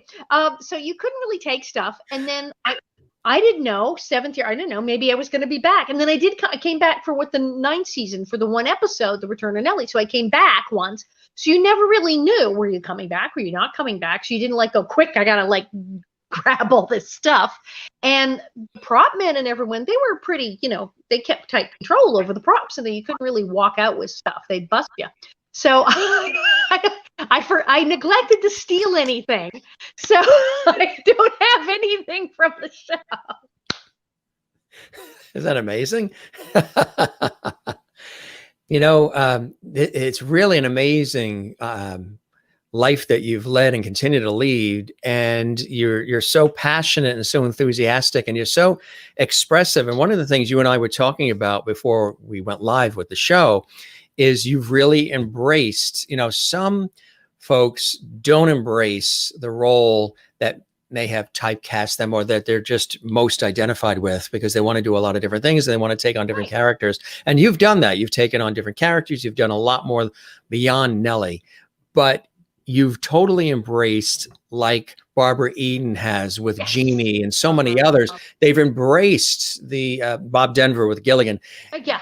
You've embraced the role and the understanding that people love the show, love the characters, and they feel like they know you. They feel connected to you. It's part of their childhood, their youth, their memory. It's also being seen by a whole new generation, so they're falling in love with it. But you've embraced it in a beautiful way. Tell us about that. Well, it's true. First of all, it's a good show. It holds up. I mean, I said I was watching the marathon. It's a good show. It's well written and well directed. So it's not like being on a show where you go, well, this is kind of dumb and hokey. But no, you go, well, this is pretty good, actually. It's shot like a movie. It looks good. So it's something you can be proud of. And we were held to a very high standard as child actors in the show. So we can all look back with pride on that. Right. People really love the show, and that's something a lot of the actors, when we're doing some of the cast reunions and getting together, some of the actors who hadn't been going to all these fan things were like, I don't know, man, like, is that thing still running? I haven't really been paying attention. Like, what? And they kind of went, how many people are coming to this? I'm like, you don't know. You haven't been to one of these in a while. I go, it's going to be like thousands of people. And they're like, what? And then there's like thousands of people in this park cheering and clapping. And they're like, what is happening? I'm like, yeah. And I've had several actors who weren't initially into the fan thing yet said, I had no idea. And they said, to me, I was thinking, well, yes, it was a good show, but I'm an actor. Oh, I've moved on. It was a job. But to these people, this show was important. This meant something to people. People were coming up and telling them how their lives, like people say, they had a terrible childhood. Their parents threw them out of the house. If only my parents were like Charles and Caroline, they would have understood and it would have been okay. If only it had a sister like Laura. If only I had a teacher like Miss Beadle. If only, I learned to handle the Nellie Olesons in my life by watching the show. I've met people who were physically ill, who had to go through chemo, who were in a body cast, and said, I sat there and watched reruns of Little House, and that's how I got through it. People with these kind of stories, and the other actors started to say, who am I to say, oh, well, I'm an actor and it was okay. I did another show I like better. when it's had this effect on people, am I supposed to say that this many million people are just somehow mistaken for liking this show? And oh, I know better. Like, what are we doing here? Clearly, we had an impact much larger than we anticipated or that we thought we were having at the time. Michael knew. Melissa was talking about it, and she said Michael turned to her last day of filming and said, they'll still be watching these shows, long after we're all gone. Mm. He went, yeah, right. And he went, no, really, no long after, years from now, they're still going to be watching. He knew, but we didn't. We were all like, oh. But the impact it had, the emotional connection people have made with this show all over the world was not something we really could have realized or imagined, but it's real. And people really feel this way. It's very important to people. And it's having an effect now with what we're going through now. People are turning to Little House. Everybody's baking bread, like looking for recipes like Little House. Well, I'm stuck in the house. I'll make that snow candy Laura made. And yeah, we had the episodes called Quarantine, and we had the episode called Plague. We had episodes where people had terrible diseases. So people are going, hey, they knew, let's tune into this. And this show really is getting people through a lot of stuff. Right. And so when I started reading the books online, like I said, it was on a lark. And now I have people saying, you have no idea. This is like totally getting me through all this. I don't know what I do, but I know at least I can watch you sit around and read books with a bonnet on. It's funny and it's getting me through the thing. It's like I'm enjoying it. And there is so much in Little House. And we didn't realize it would be like this, but it is like this. And we have to accept that Little House really did have this impact and on this many people. And this many people are feeling this way about it, and it does mean something, and it is good. And why wouldn't you want to embrace that? Right. Beautifully said. That is absolutely beautifully said. And again, it's just a testament to who you are and the essence of who you are. Some of these incredible comments coming in. My sister and I are still watching. We imitate you out of love. Yes. Good. Yes. So then who hits who? Do you hit your sister or does she hit you? Yes. Is that a Casper doll on the bookcase behind you, Alison? Yes. Let me see what I'm doing here. Is my Hello Kitty. Yes. Where's Casper hiding over there?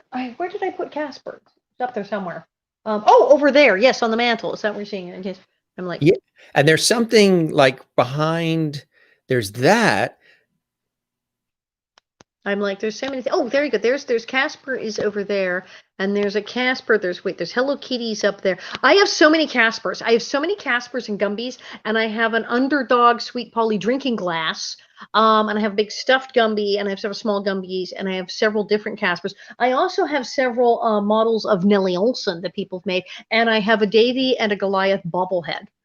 We grew up with Davy and Goliath. Yeah. Oh, you got they had a bobblehead? There's bobbleheads. You can get them. No, I got them like this century. There's bobbleheads. Davy and Goliath bobblehead. Awesome. When I was a kid, people used to say I either looked like Peter Brady or I looked like Donny Osmond or I looked like Davy. That's pretty cool. Davy. Yes, Gilligan. Davy. Right. So you can probably do some of those voices too, right? But that was Goliath. Well, Goliath was like, Davy. Or as my mother used to say, come on, Goliath, let's go outside and pray. She loved Underdog because also she got to work with Wally Cox and they were great friends. Wally Cox was Underdog. They were great friends. She loved Underdog because Underdog was kind of witty. Underdog was also in that same era as like Rocky and Bullwinkle. Yes. So it's very sort of grown-ups and children at the same time, kind of witty, funny political stuff going on. So she loved Underdog. She enjoyed Casper enormously. She thought Gumby was kind of weird, and then she was the character Goo on that. But she thought Davy was very sappy. She was like, yeah. Oh, right. Yeah. And she had to sing Kumbaya. There's the episode where they all sang Kumbaya. And my mother's like, okay, we literally sang Kumbaya in this episode. Ew. And she thought it was pretty hokey. Rose says she'd love to see your book as a show on Broadway. What do you think? Yes. Well, it's so funny because people say you have this comedy show, this one-woman show, and then the book, like which came first. The show came first. I was doing stand-up. And then I came up with this whole show that was all true stories and question and answer. Because I had to play New York. So, you need to do 2 hours. I'm like, 2 hours? Who the heck has 2 hours of material? So I wound up doing it. I'll tell all true stories. It'll be fun. And it was a big hit. And then it became an extravaganza where I showed clips and I had photos from my life, and it became one woman show talking about my life. It was very fun. And then a literary agent came to the show and said, "Is there a book to go with this?" And I went, "I guess there could be." And then we had the book. But yes, because it does lend itself to those things, you could absolutely do a show of it. So if people aren't familiar, I'm up for it. Call me. Yeah. yeah, everybody's saying Broadway, yes. And Rose liked McGilla Gorilla. I liked Magilla Gorilla too. Who I liked remembers Lancelot Link's Secret Chimp. I liked that show as a child. Wacky Races? Remember that one too? Banana Splits, tra la la. Yes. Oh, there was another one my mom was in. There was a show called Mighty Mightor. Mighty Yes. Mightor. And he was like a Conan the Barbarian caveman superhero thing. And Mighty Mightor had a sidekick. They were like cavemen, prehistoric, called Little Rock. And she was the voice of the kid sidekick, Little Rock. Mighty Mightor. Tell us about the book and the actual show. It's a one-woman show. And for folks who haven't seen the show or haven't read the book yet, tell us about it. Well, yeah, I started telling these real stories from my life, which I was into really talking about like what it was like to be Nellie Oleson, what it was like to have people hate me, and talking about you've been to the beach when you've seen the show, where I talk about like, yes, this is what happened, and there's no let up in this madness because the show's in 140 countries, and I'm hated all over the world, and everyone hates me except the French, because the French think Nellie Oleson's mean. They think she's French, and talking about the whole craziness of it all, talking about my wacky parents, talking about my whole life, and having pictures like I talk about Liberace, my father managing Liberace, and then I have a picture of me and Liberace when I was like 8 years old, and talk about the hilarity of going to Liberace's show and all these stories. Well, it was big hit. And then when the agent came and said, "Hey, make a book," oh, I could. And so I'd written a few chapters, and that was the great thing. He said, "Well, do you have anything to?" Yes, I actually do. Do you have 4 chapters? I do. So I had something.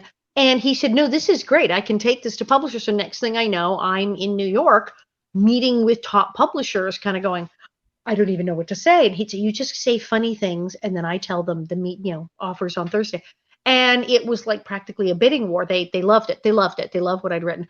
And I wound up getting a deal with the fabulous HarperCollins, which is funny because HarperCollins are the people who published The Little House on the Prairie book. Or as the lady said at the time, we are the mothership. So they were all things Prairie, and they got the Nellie Oleson book.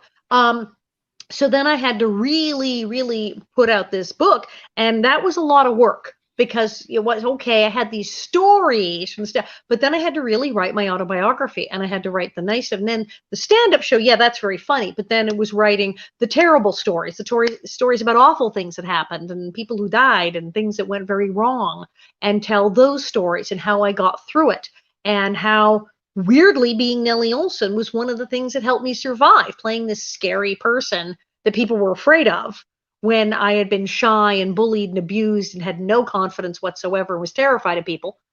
And now people were scared of me and I could walk the streets safely. So writing about that, and then about how after the show, well, what do you do when you're a crazy ex-child star who people think is Nellie Oleson? And writing about that, and about AIDS, and about Steve Tracy dying. I had to write all that kind of stuff. And I did.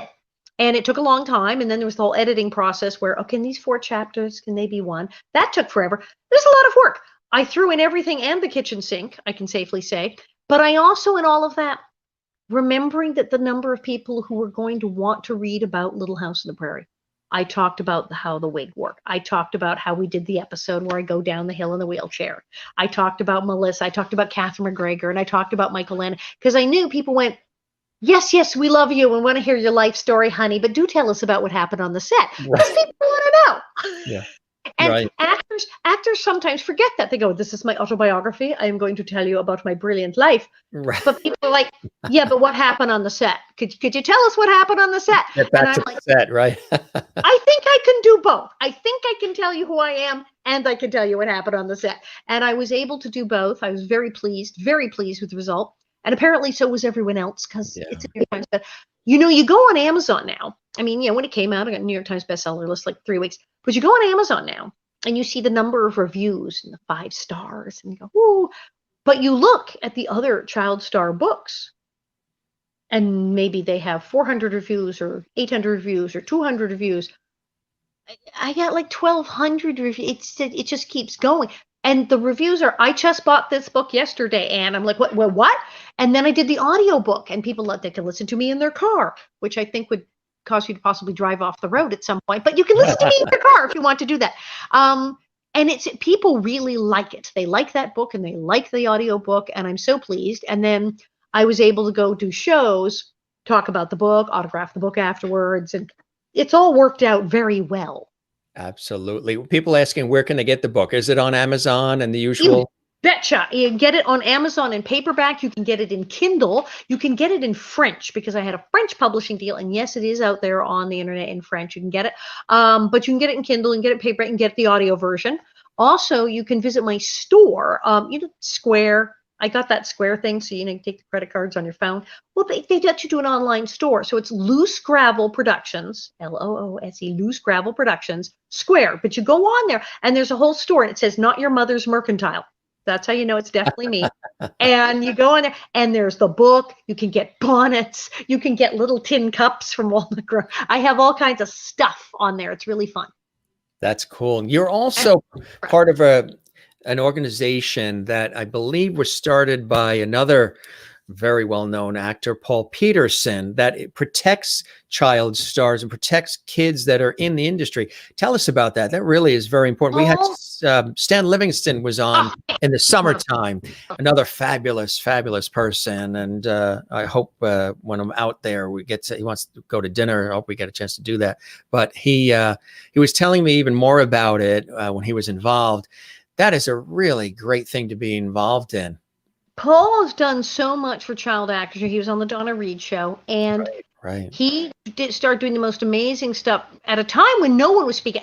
Nowadays everyone says child actors. Gosh, I hope they're okay. I hope that kid on that show is getting an education. I hope that the people think about this now. They worry about. There was the little girl on Modern Family. Remember, there was quite the scandal where her mother was not feeding her, like, for starters, and it became a big thing. And they went to court, and her sister stepped in and took custody of her for her safety, and so that she would be properly cared for, watched over.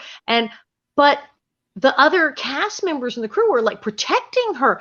That wouldn't have happened back in the old days. We wouldn't have heard about that, and that would have happened, and she probably would have just been, I don't know, anorexic or something. It's a terrible thing to happen. Yeah. Now people were stepping in saying, this must stop. This child is being, they were all over it. And it's whoa, that didn't used to happen the day. But Paul started that whole thing of talking about it, going, wait, it's all fun and games. Yes, you're on TV. Yes, you're in the movies. But what's going on behind the scenes? Some of these people are not doing 3-hour school. They are not in school. They are not getting an education. They're left absolutely helpless and crippled afterwards. Some of these people aren't getting a nickel. They're working day and night for years, and the parents are stealing every dime. People don't realize what's going on. Some of these kids are being horribly mistreated. And he was the first to really get on a major public level talk about that and to get laws passed. Yes, we now have the Coogan law, that a percentage of your income as a child goes into a bank account.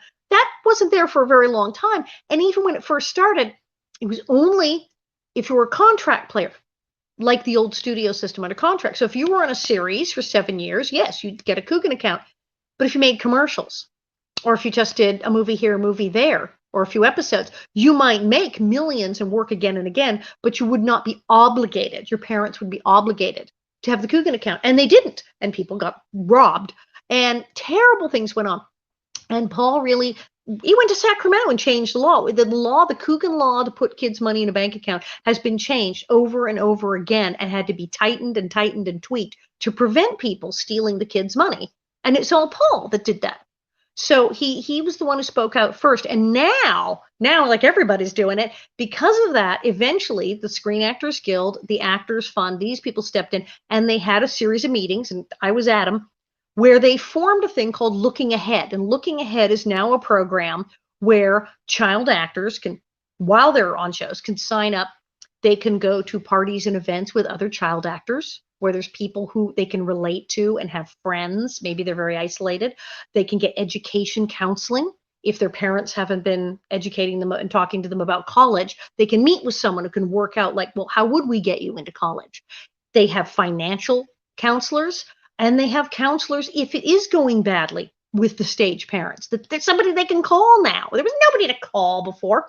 So now there's looking ahead. There's minor consideration, Paul's group. There's now people actually paying attention. And Paul started all of that because there was nothing. And he started to see his contemporaries, his friends, come to these terrible ends. And they were depressed and penniless, and people were committing suicide. And he saw how bad things were. And then, of course, I'm also with the National Association to Protect Children, which is, and Paul has helped with that too. In fact, one of the first times we had to go to Sacramento, Paul was like, "I'll drive, let's go." The National Association to Protect Children was formed initially to change laws because they saw that, okay, they would get the perpetrator in court. The kid had talked. They got the guy arrested. They got the guy in court. They got the kid to testify. They got a conviction. The person who has sexually abused a child has been convicted. And then he walks out of the courtroom and serves no jail time and gets deferred entry of judgment and is free to go and takes the victim home with him. Wait, what? This was a loophole in the law in many states where if you abuse the kid next door, you might get 20 years. But if it was your own kid, you could get deferred entry of judgment and no jail time. Yeah. So we said that's a bad idea.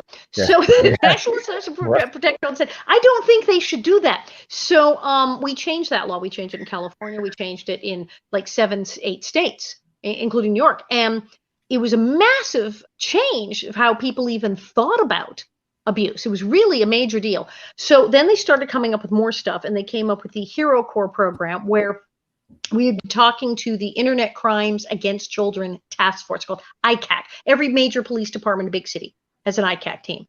The fastest way to explain it is, remember the horrible case of Jared from Subway?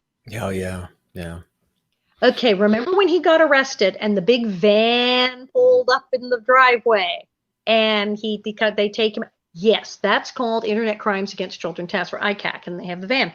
And that has both sort of the like To Catch a Predator moment. You step into the van, it's like, hi, we already know everything. Would you like to confess now and go easy, or shall we go hard? And they also have all the tech where they have the ability to take laptops, computers, everything, your phone, and go, well, and there's the video of you, and find the evidence in these cases. And it's amazing the work they do. So that's what I guess. They're the people who caught Jared.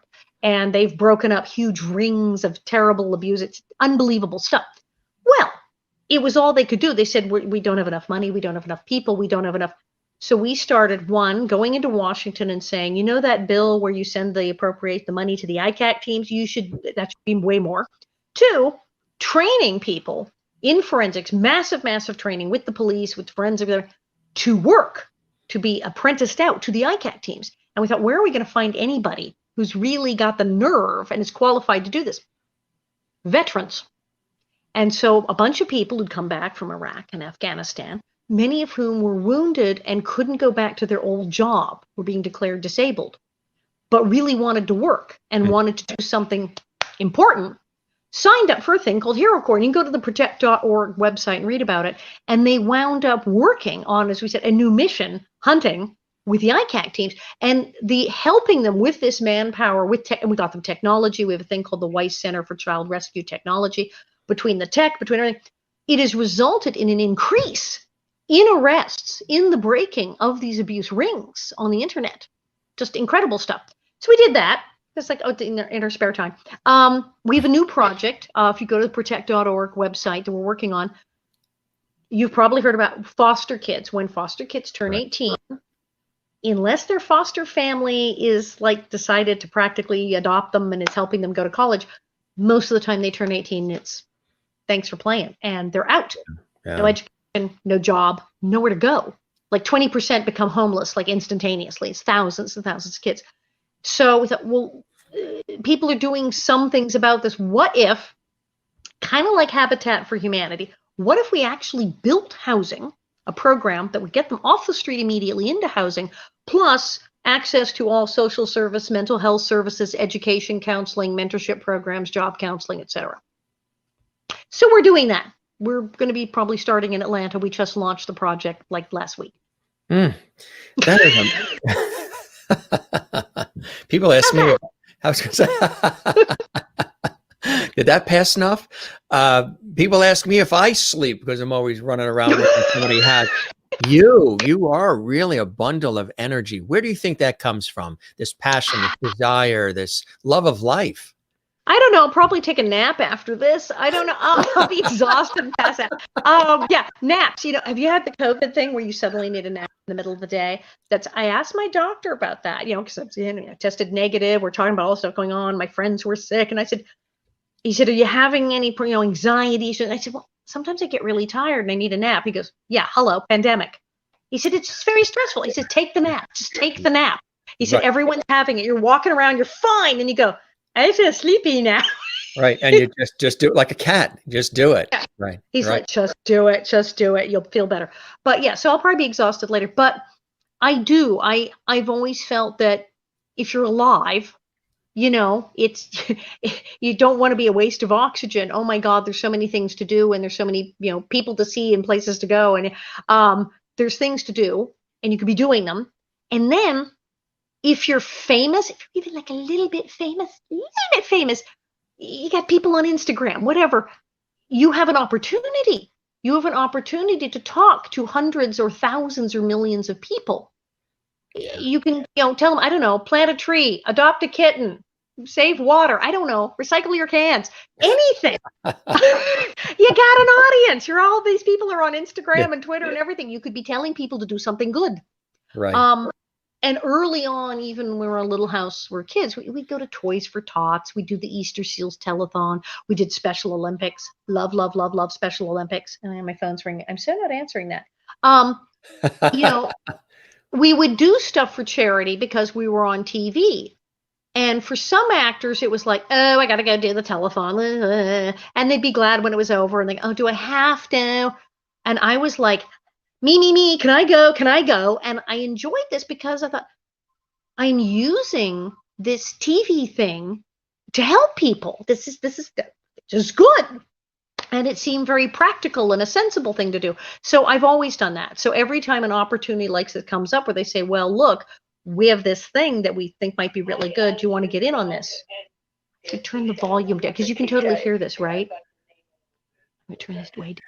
Probably still hearing the other one, but not so loud. Oh, he just called. God. And this is like live. You're like, real live, like, ooh. Fine. He says, okay, good. I had a friend who was having surgery today. And we're like, he's not called. So his upstairs neighbor, she is calling, going, he's fine. So, good. Yes, so he had the surgery. The operation was a success. He's totally fine. Yeah, it was that whole hip thing. It was a hip thing. Yeah, and he was actually and he was actually really excited about it because obviously everything hurt and like, yay, they're going to get you a new hip and then things will not hurt. So he was like, yay, surgery.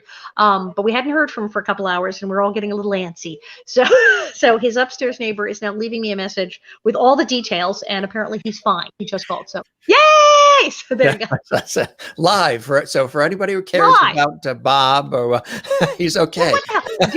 Daniel of Vancouver, British Columbia is fine. And that's the other thing too, this extraordinary Canadian connection that you have, right? I don't think people realize that your parents originally from. I have the duo. I got the duo. Is there a Mozart, Saskatchewan in there? Mozart. My father was from a town called Mozart, Saskatchewan, which is like, where? It's not, is it on the map now? Maybe. I don't, it's like the thing. Yeah, he's Mozart. My mother was born to a fancy family in Vancouver, British Columbia. Her father was a doctor, and they lived in Shaughnessy. Okay, for all of you in Vancouver, yes, my mother was from Shaughnessy Heights. Yes, mm-hmm. And she went to Prince of Wales Girls' School, and then she went to York House. Yes, my mother was a York House girl. Go ahead and slap me. That's pretty. It's posh, super. But posh. You know what was funny about that when you would. When you were doing it, your mother's from, and you did this, and your chair swiveled, and it made a rat sound. It was like so creepy, Nellie Oleson. It was spooky. Yeah, it does. The creak didn't go with the poshness of the nose up. That's my character. Yeah. So she was posh, and then my father was an orphan. He was in the orphanage, got adopted by a bunch of farmers, and lived in Mozart, Saskatchewan, slopping the hogs and milking the cows and plowing the fields. And so basically, so he was Irish connection too, right? Yeah, right, because his turned out his birth family was Irish, and then he was adopted by Icelandics, hence the lovely name Arngrim. So he was an orphan who then grew up on a farm on the prairie. So basically, he was Albert Ingalls. He's that character. Yeah, right. And my mother was totally Nellie Oleson, because she was from the rich family, went to the posh school, and she had ringlets, and she was extremely posh and spoiled. And my father was the farm boy from the orphanage. So my father didn't like to watch Little House. He said, no, I'm sorry, Orphans, Prairie, did that. Too close to home. He said, I left home at 15 and said, if I never see another cow again, it'll be too soon. I'm pretty good. And you have a New York connection too, Queens, New York, right? Queens. And then I was born in Queens. Yeah, a bunch of Canadians. So I have the toupee, but I am Canado American. But yes, I was born in Queens. We left when I was really young, but I did go back and visit a lot. And I was just doing shows there last year. But we left when I was little, and then I grew up right in West Hollywood. We lived at the Chateau Marmont, which is a tourist attraction in Hollywood. But we actually lived there when I was a little girl, the Chateau Marmont. We lived all over West Hollywood, and we lived in the Hollywood Hills, and it was amazing. Fantastic. Is there anything you haven't done, Alison, that is still, I mean, you've done so many great things in your life, and you continue to inspire people in so many different ways. Is there anything that you still would love to do that's on your bucket list that you have yet to do, whether it's career or otherwise? I guess, well, it's funny because I was mentioning Broadway. I have not been in a Broadway show. I've done a lot of theater. I've been to Sharon, Connecticut, out in Connecticut where you are. I've done theater all over the country. I've done dinner theater. I've done regional theater, summer stock kind of things. I've done all the kinds of TV and movies and whatnot, and one-woman shows and regular theater. Technically almost a musical, because I did love always Patsy Cline. I get to play Crazy Louise, so there you go. Which is also known as the Sally Struthers part, because she does that show all the time. That's right. So I had the Sally Struthers gig. It was great. She had to take a week off somewhere. So I've done a lot of stuff, but I've done my stand-up show, my one show at the Beechman Theater, which is on 42nd Street, just off Broadway. And I saw that one. It was excellent. It was so much fun. And so technically it made me part of the Broadway Cares thing when they passed the bucket for AIDS. I was able to do that. But I have not been in a Broadway show. I would love to do Broadway. I'd like to do more theater, because get everybody vaccinated and open and things and make things happen again. So I can do that.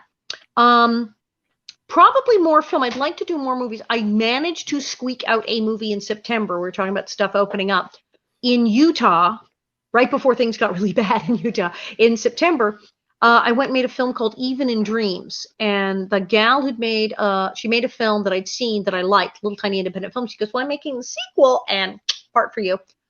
I'm the villain again. I'm the villain. It's about a beautiful, lovely young woman trying to make her way in the music industry and hang on to her values. And I'm the evil, terrible manager who almost ruins everything for her.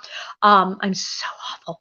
But they did it very strict. It's like, okay, you get tested before, and you're tested when you get here, and you're tested again, and we have temperature checks, and here's your mask, and then stand over there and disinfect this, and minimal crew and no visitors on the set, and they did everything very, very strictly, and we made a whole movie and nobody got sick. So I do have a feature coming out eventually called Even in Dreams, where I'm an evil music manager. Very fun. But I like it a lot. I do like movies. I wouldn't mind doing TV again. I'd like to do more film. I'd like to be on, but I've never been on Broadway. I would like to do that. Number of people are saying we need to get you on Broadway. We need to get you on Broadway. Yeah, I love it. That would be fantastic as well. One of the things that you did say that I think is really amazing is that, some people get typecast, and when they're playing a character that is almost perfect, where you're always so sweet and you can't even have a hair out of place, or if somebody sees you in the supermarket that way, you're not living up to the ideals of the character, because you played a character that, was sort of rough around the edges, just in terms of being mean, I guess. Here I am trying to be nice about saying that she played a mean character that everybody loves. Right, we do. It's good. But damn it, it was mean, and good mean. It's actually been you and I were talking about it before we went on. very liberating in a way for you too, right? Because you can get away with certain things. You can be yourself. You can be expressive. You can do all of that. That normally, if you were boxed in as the perfect little girl on the TV show, you wouldn't be able to do that, right? Absolutely, absolutely. It definitely. I've always said I have nowhere to go but up. I mean, everyone already thinks I'm horrible. So if I'm kind of reasonably polite, people say, "Gee, she was so nice." And it's like because I didn't punch him in the face. So I thought, well, that's pretty good. That leaves me some room. And yeah, people think, well, oh, that Nellie, she's a caution. That anything I do, it's like funny. Will comment on things in public, and like Melissa Gilbert has even said there was some, they were doing like wanting to do a Little House remake, and I said no, it is a terrible idea. And she said, I can't say anything. I can't say like. She said, if I say anything that even sounds like oh no, Laura Ingalls said what? She says I can't. She says I look at somebody funny. And they're like, oh no, Laura Ingalls, look at that. She said, you can go out there and just open your mouth. You can say all sorts of insane things. You can do outrageous stuff, and everyone goes, oh, that Nellie. She said, I'm jealous. Well, I have to tell you, they think you're wonderful, and these comments have been incredible. Playing a villainous character is always fun. We loved it. Was it hard to be mean? Was it hard to do that? See, I should say, oh yes, it was so hard, but no, it wasn't. It was, as I said, it was like I get these scripts and go, oh, that's awful. I would never do that. That's terrible. But then it was like that I get to do these things and smash everything in the room and say all these terrible things. So it was very enjoyable. It was very relaxing in a way because it was like it's not me. There's an episode I call the episode where even I hate me, and that's the one with the poor stuttering girl. It's the music box. It's the episode, and the poor little girl who stutters comes to be in the club, and I make her say, Peter Piper picked a peck of pickled peppers. Not an easy one. And she's going, and I start going, say it faster. I can't hear you. And it's sick. And she's crying, and I'm carrying on. I remember when I was doing it going, okay, this is really bad. this is unpleasant. Of course, I did it. It was great, but I was like, ooh. Yeah. What do you think? Do you think there was an underlying message with Little House on the Prairie? The overall, or whether it's a moralistic message or whatever it is, what's the overall message you think of that series? Yeah, well, I mean, I've asked people in other countries, like somebody tells me they're from Sri Lanka and they watch a show, and I go, what in the world are you getting out of this show in Sri Lanka? I mean, it's so super, super American, pioneers and wagons and all these blonde people. Like, what does this even mean in Sri Lanka? And they said, oh, no, you've got this family and they're poor and they have a bunch of kids and they live in a tiny little house and they don't have a lot of money. And there's a big rich family in town who give them a hard time. This is how most people live. Most people they don't have houses like the Brady Bunch or people on Dallas or what. They said most people are living paycheck to paycheck or crop to crop, like farmers, people who are subsistence farmers out there in the world, people who don't have anything to eat, and they have a whole bunch of children. They live in a tiny house and they hope they're going to make it through the month. And then if they have a store in town, well, usually that's the guy they owe money to. And everyone has a Mrs. Olson at work and everybody has a Nellie at their school. So people can identify. So I think the message was that even if you have very little, you still have love, you still have your family, you still have your friends, you still have life, you still have something going. And even if you have people in your town like Mrs. Olson, Nellie, who are horrible to you, you can still persevere and get one over on them occasionally. And besides, you can always go, your ma and pa will understand. And even if your family, I mean, think what they had at Christmas on Little House. And you got a tin cup and a piece of candy and some mittens. This is like a big deal. And, here we're like obsessed with all these material things. And there you go on the show. Nellie has all the material things. She has anything. Her mother buys her a horse. She has anything she wants, dolls from Paris. And she's miserable. She's miserable most of the time. And she's jealous of Laura, who has a rag doll. Right. Because it's not the material things. It's the relationships. It's doing the right thing. It's standing up for yourself. It's love. It's taking care of people. Somebody's always sick or dying, and somebody's always having to decide to do the right thing. Yeah, people can get into that. Mm-hmm. Exactly. And because of the understanding of it, that's why you're sitting there not eating shrimp cocktail or caviar. That's why you're having goldfish. It's the I lessons you think learned on Little House on the listen. Prairie. Now I got some caviar. We got some caviar for Thanksgiving, but it wasn't the real caviar. It's like the little lump fish stuff that you. But if you put it on a cracker with some sour cream, it's kind of good. It makes a good snack. It's not You real just fish. do you just close your eyes when you Yes, you just go pretend. I made turkey soup. I made turkey soup the other day. Oh, We I love soup was turkey great. soup. Yeah. Now I know that you are a foodie, and actually some of your recipes have been published as well. And this is a foodie crowd. The minute you mention food, these folks love Yes, food, they love children, they love pets, they love everything. get And along great then. because we talk about everything on the show. Um, Tell us about your love of food and recipes that have been published and things like that. I don't think people even realize that aspect of you. Well, no, because Nellie couldn't cook. There was a running gag on the show that Nellie was the worst cook in the world, and Percival had to Yeah. come in and show me how not to set the kitchen on fire. That I was a disaster in the kitchen, which was terribly funny because I started cooking as a little girl. My father, who grew up on the farm, fantastic cook. Fantastic cook. My mother didn't really cook. Like I said, my mother was the Nellie Oleson posh girl, and her my grandmother told her, and my aunt said, never learn to cook or clean because I want you to marry a man who will hire you a cook and a maid as befitting your station. Seriously. So my mother never learned to cook. But my father could cook. He grew up on the farm.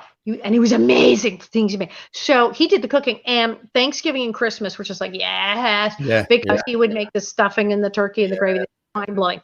So he taught me. I was very tiny. I was about 5. And he said, okay, I'm going to teach you to make scrambled eggs. And I had to stand on a chair because the stove was up there.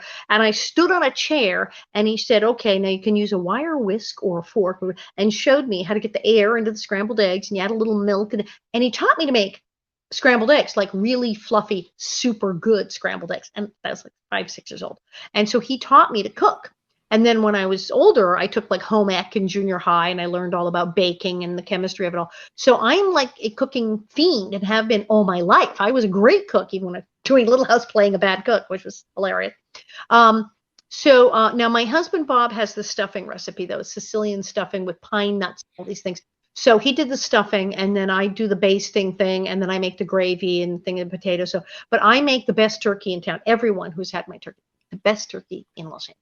What, well, I guess you can't give away the whole secret. We'd have to come there for dinner soon, but what would be one of the things that makes it so blue ribbon award winning? Kitchen Bouquet, the little brown bottle with the yellow label and the Kitchen Bouquet. Get a bottle of bouquet, and you need a roll of foil. These 2 things will get you the good turkey. When you get it all done, stuff it. Stuff the bejesus out of it. The people go, don't put the stuffing in the bird. Yes, put the stuffing in the bird. That's what it's for. Put the stuffing in the bird, make the stuffing good and moist, and then baste it with butter and Kitchen Bouquet till it's it's almost like a artificial tan before it goes in the oven. And then you put it, and then you tent it with foil. And that keeps it from getting dry, or you tent it and don't cook it too high a temperature. Sounds good. And so tin foil and Kitchen Bouquet are your friends. They will help you get a much, much, much better turkey. Rose says, Jim, I'm not sure if you want to ask this question, but Alison, your skin is gorgeous. What's your secret? Rose wants to know. Lighting. That's like, no, I do. I moisturize like crazy. I tell people man, if you have to use olive oil, butter, anything, just moisturize, for God's sake. Stay out of the sun. I don't tan. I'm very pale, and I learned early on that I just was never really going to get a tan, so I gave up. So I haven't really tried to like blaze myself. So I really avoided the sun and worn sunblock for a while. So that was huge. I never took up smoking. As a teenager, my friend smoked. I tried to learn to smoke. I was like, sure, I couldn't do it. So smoking gives you terrible lines and does weird things to your skin. Large amounts of drugs do bad things. It's like Hollywood. People in Hollywood sometimes don't have good skin. Drugs are bad for your skin. So I always tell people, lay off the drugs and the cigarettes and the sunlight. That helps enormously. So you just said no? I just said no. Well, there were times I've said yes, but apparently to not enough of them to hurt my skin. And then I never could do the cigarettes. And I apparently lack the brain receptors that even process cocaine. So that was a huge savings. So you see, boy, are you addicted to those goldfish? I love that. Thank God for the goldfish. It's all I have. Yeah, I just skipped certain things that were really bad for your skin. And then moisturize. And when you take your makeup off, be very gentle. A lot of people, when they'll just get soap and water and a rag, and it's like, no. Get cold cream, olive oil, baby oil, anything, makeup remover, and put something gooey on there and slowly take the makeup off very gently. Don't rip up your face taking off your makeup, and don't scrub so hard. People are murdered. They're like, like you're not cleaning a floor, you're cleaning your face. So you gotta baby your skin. So I baby my skin. I use all the good moisturizers. I get special moisturizer when I'm in France. Pick up the good face cream. So I just slather that stuff on. I do very good makeup. You put it with a sponge, and that makes it almost like you look like you're airbrushed. And then you buy for $49.99 on Amazon. You get yourself one of these jobbies, and you can change the color on it. It's blue, and then I like the amber. And yeah, you get one of these, and you look like fabulous all the time. I want to carry it around with me, like in real life, and just go. But yes, all my Zoom calls, I look good. It's very handy. The ring light. Ring light. Get a ring light and a sponge. Put your makeup on with a sponge and use a ring light, and you'll look amazing.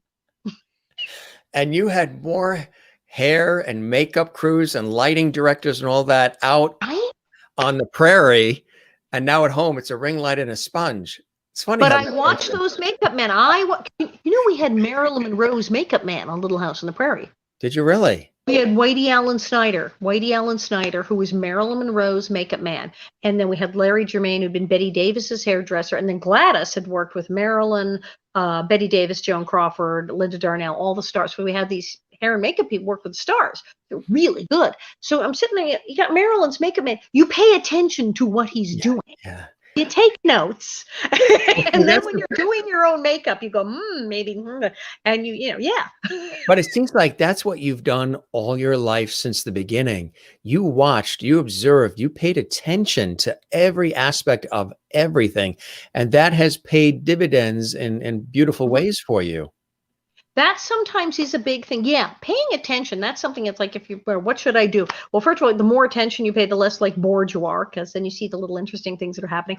But paying attention, because you never know what thing you're going to pick up. You start paying attention to things around. You go, and people talk about so it's very difficult to find a job in this economy and during the pandemic. Absolutely. The closer you pay attention to things, you might stumble across some opportunity, no matter how small something, that you might not have seen that could be helpful. Obviously, in show business, as an actor, you want to pay attention because these are all things you can use later in a performance. As a writer, if you're going to write your autobiography, pay attention to all of these things because you realize, wow, this is going to be a really good story later. So yeah, paying attention to little things. You may find opportunities in your life and things you hadn't thought of, great stories, what have you, that you can use, that if you weren't paying attention, you just you walk right by. Do you see another book in the offing? Well, you sound like my agent. Yeah. I always say, yes. I am actually right now, when I'm working on, I am writing up stuff. There's two things happening. I've been working on a cookbook because everyone says you got to do the cookbook. You got to do the cookbook. And I'm going to call it "Who's Going to Do the Cooking?" So it's for people who can't cook. It's genius. It's for if you totally don't know how to cook, or you think you can't cook, or you think, oh no, I couldn't. This will be the book for you. You will know how to cook. And then actually, a friend of mine in France had done several of these book things about people from Little House on the Prairie, and I'm working now on the English translation for this wonderful piece about Richard Bull, who played Nels on the show. My dad, marvelous, fabulous things about his career and photos. And so then the cookbook, and then I have to do the sequel to the autobiography because everyone's yelling at me. So I'll try writing some more. And you think you'll be out once we get past, fingers crossed, with COVID and everything, back out doing the one-woman show as well? Still love to do that? Oh, absolutely. And I've got some people in France who said, hey, the minute that it's safe to do so, the shows that were canceled in September and October, they're like, so, call us the minute this is safe. We got a stage sitting here waiting for you with your name on it. Well, just tell us the date. So, yeah. I said in the beginning, I think the most two beloved American performers are in France, Jerry Lewis and you, possibly Hasselhoff, but that might have been Germany. Uh, but what is this French connection that you have that is extraordinary? Well, that's why I always say David Hasselhoff has Germany. I am the Hoff of France.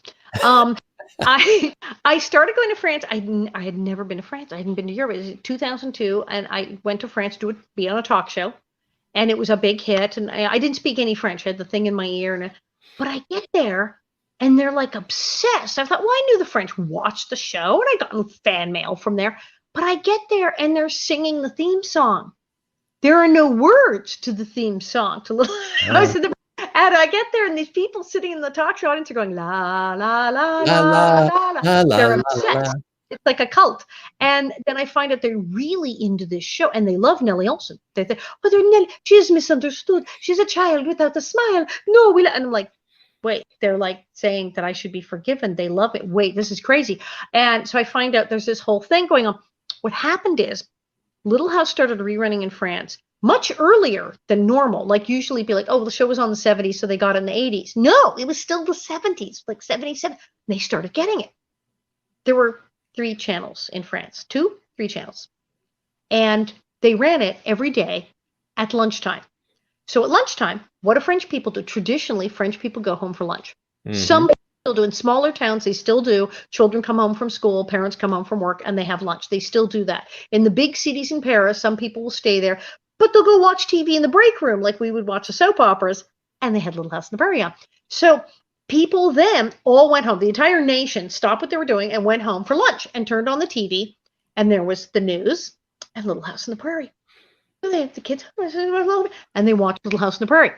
And they could not stop. So the entire country, all generation of people watched the show literally every day at lunch. So it was ingrained into their whole psyche and it became a thing. And now they're still doing it's still on and it's still on at lunch. And you go into the offices where they don't go home for lunch and they've got it on in the break room. And then you go to people with the go home for lunch and they've got it on.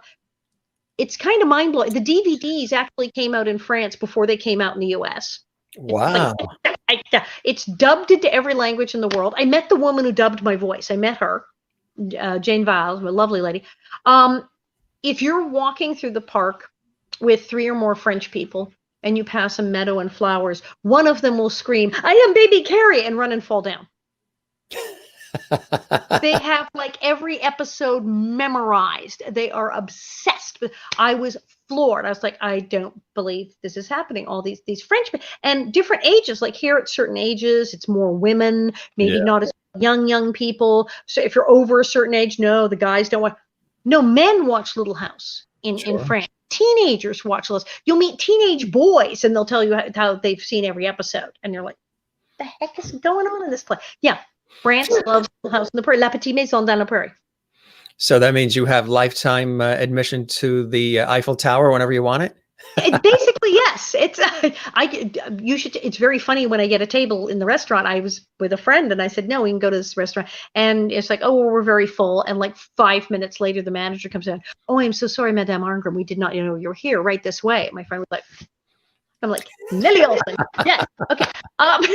So no, they do. It's all the champagne and all the chocolate mousse you can eat. It's great. It's really fun. And I've done a movie there and I've done shows there and I have friends there and I would go and stay there for like 3 months in the spring and then 3 months in I just spending half the year there for the last several years. I kind of have this like second life in France. It's very strange. Right. Exactly. So maybe one of these days we'll see Nellie's picture in the walls there of the Louvre, hanging on the walls of the Louvre. Yes, I think so. Oh, it's so funny. But next to Mona Lisa. Confession d'une Gasse. It's d'une Gasse de la Prairie, which is Confessions of a Prairie Bitch. And then we have a second show, Patrick and I call it Le Mal au Trésor de Nellie Oleson, Nellie Oleson's Trunk of Treasures. So we have like multiple, like a repertoire there, and then he's working on a third show. It's really crazy. It's like it's almost hard to even explain, but like going into these small towns in France and putting on this show where we talk about Little House and being a child, but all in French, and there's clips and things and sketches, and there's people hanging from the rafters. I mean, it's full. People sitting on the floor. Yeah. Right. It's like, what is happening? Yeah. And do they want you to be Nellie to take the role No. on and be? No. Well, yes, they like it if I make fun of Nellie and I talk about it, but they love it. The French really do. They've embraced Nellie. They feel that, well, the poor girl, look at her mother. Of course she's like that. If only she could have lived with the Ingalls. She's clearly jealous of Laura. The poor girl. They're like sympathetic. So then when I show up and they're like, oh, and it's Alison and she was Nellie and she's kind of fun. And oh, look, she speaks French badly at first, but she seems to have gotten better. We can sort of understand her now. When I first showed up, I couldn't speak French at all, but I would try. And they were like, look at that. She's going to take a shot at it anyway. What is French? So they just think it's hilarious that the woman who was Nellie Oleson keeps showing up in their country and yammering at them in French and hanging out. And I like them and they like me. And something about my sense of humor and theirs seems to have meshed. Yeah. And so now they really do. They really like me. It's really funny. It's like the French. They right away, they adopted to, oh, no, we hated Nellie. We love Alison. Yeah, they were like all over it right away. So they get it. When you were on the Little House on the Prairie, what were some of the other TV shows that were perhaps out there that you wish that you were on? Were there any like, oh, I would like to have been on that one, or I wish I got on that one? Were there any? Yeah, like the Mary Tyler Moore and all that. Phyllis. I love that show. A Mary Tyler Moore show, Phyllis and Rhoda. Of course, we were opposite Rhoda. And then they had to move Rhoda because we're killing her in the ratings. You were opposite family too, right? With Sada Thompson and Kristen Rickle and Quinn Cummings, my buddy there. So yeah, there was that, and then what was the one? Well, of course, all the stuff I watched right before Little House, I would watch The Brady Bunch, Partridge Family, The Odd Couple, and Love American Style. It was like the Friday night, and I adore Nanny and the Professor. Nanny the Professor. Yeah. I auditioned for that. There you go. Did you really? I did. I would have killed to have been on The Odd Couple or like Love American Style. Oh yeah. What would you have been? Felix Unger's daughter or Oscar's daughter? Right. Yeah. I totally right. That would have been, but that was it? Pamela Ferdinand got that one, didn't she? Right. She was on a lot of. She was on the Paul Lynde show as his daughter. She was on everything. Pamela Ferdinand, who's a brilliant woman. She was at everything. It was like you go to auditions. Oh, Pamela Ferdinand's here, and then the running joke I had was Jodie Foster was also auditioning for all the kid parts at the same time, and it was like, oh, Jodie Foster's here. We can all go home now because she's going to get it. And have you ever been confused with Jodie? There's a similar look. Yes, we do. We have a thing. Yes, I have had friends who've teased me about saying, I've never seen the two of you at the same time. Yes. And was that you and the Bad News Bears? right. And thank God she did Bad News Bears, because that was 1974. If she hadn't been doing Bad News Bears, she might have auditioned for Nellie Oleson. Nellie Oleson. Why to point the acumen at yourself, Dr. Baker. What do you think of television now and the industry and some of the shows that are on versus, what you were a part of in the 70s? There's some great stuff now. People say, oh my God, everything's horrible. Well, yes, there's some horrible stuff on, but there's some really good. Now it's sort of like there's some like really terrible stuff and really, really good stuff. Extremes. It's kind of the total extremes. I don't like the reality TV thing. It's just like what it's done to. I mean, think of all the screenwriters and the actors stuff. And then what they do to the people on these shows. It's like it's not healthy. So I don't like all that. But there's some great stuff. Just started watching The Queen's Gambit, the show about the chess prodigy girl. Oh my God, this is incredible stuff. This is like a movie. This is like feature film stuff, but it's on our TV now. I'm watching Mandalorian. I'm watching all these kind of shows. Oh my God, The Incredible Mrs. Maisel. There's so much good stuff on now. Stranger Things. There's these shows that would have been giant feature films, really, in another world, and they're TV shows now. And there's big stars. There's huge stars now. Kaminsky Method. There are people doing these shows where they're doing series that normally do only films. And so we're in this whole other world. What's happened now is, okay, back in the days of radio, there was radio, before there was TV. So you had stage, and then you had, the movies, and then you had, radio. And TV was like, TV? Why would you be on TV? Telling someone you're going to Hollywood to go be on television back in my parents' day was like saying you were getting a show on YouTube. Like, the internet. TV. It wasn't like real. It was, so you're going to be in the movies. Okay, but stage is serious and the movies are, but TV, he's on TV, right? And then it became TV. So now movies are what stage was, and then TV is what. Now TV's shows are movies. You have these huge. I mean, look at the things that have been on HBO that would have been. I mean, well, Behind the Candelabra, the whole Liberace thing, that would have been a movie, and that would have won Oscars, but it won Emmys because it was on HBO, but it was a movie. Mhm. So television is now the movies, and now it's really the movies because we can't go to the theater, so it's really the movies. And the internet is now TV. I'm dying to know what's next. I'm like, what is the next cuckoo thing that we're going to invent? What is the next thing? I mean, well, Matt Laberto, who's on the show. Have you been thinking about anything to invent? Yeah. Well, Matt Laberto, when we were in New York during one of the Little House reunions, we're talking about like all the things that we didn't know Little House would become. We're like, oh, and then, and then it became video, and then it became DVD, and then it became this. And he was like, I'm really looking forward to when it's just beamed directly to people's eyeballs, and get residuals for that, and like it's just be beamed into your eyeballs. They're working on that in the lab. You just scream, you just go, oh, I like this part. Yeah. It's going to be the Jetsons for real. Somebody asked if you had a crush on him too when you were on set with him.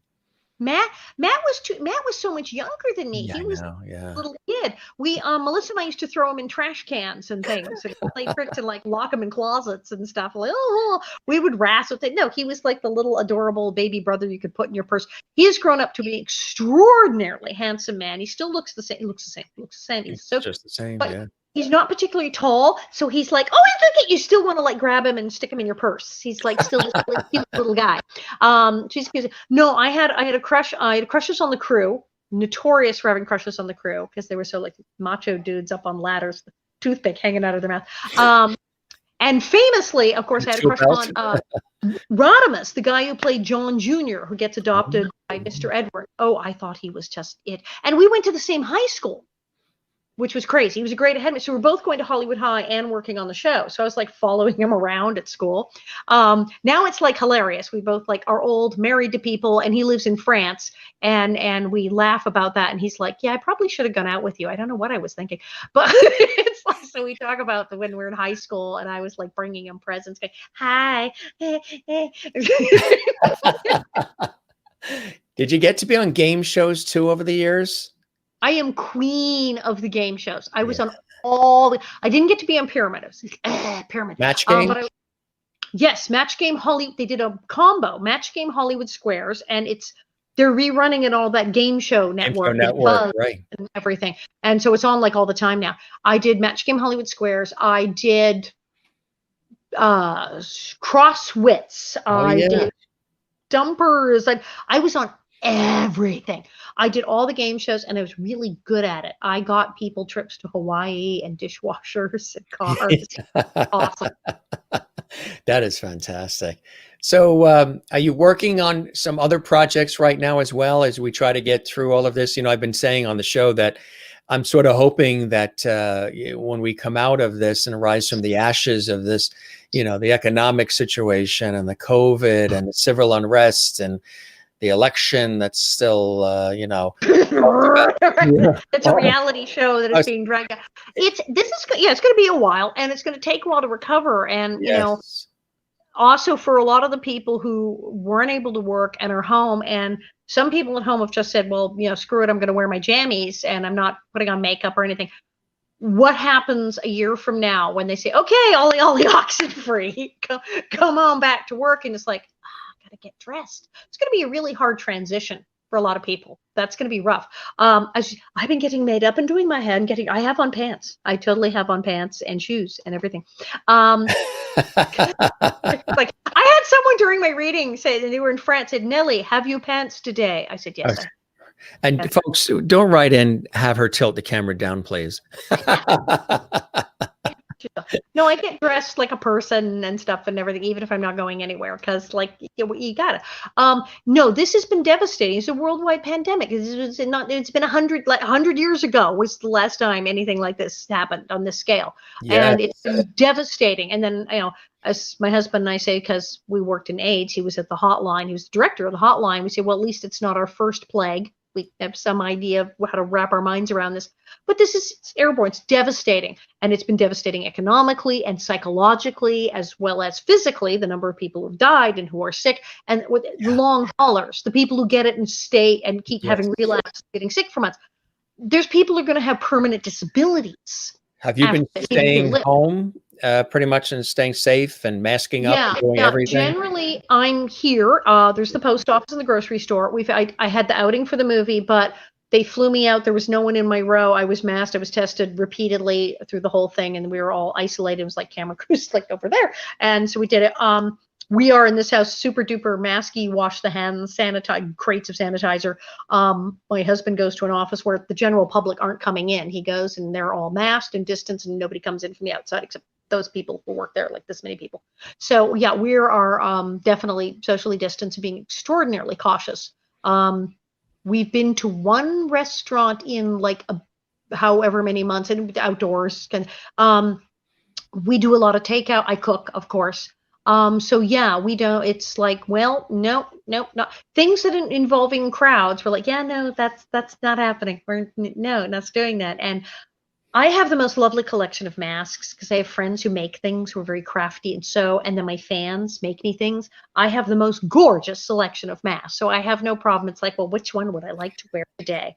So we have lovely masks and we have fancy hand sanitizer, and we're very lucky.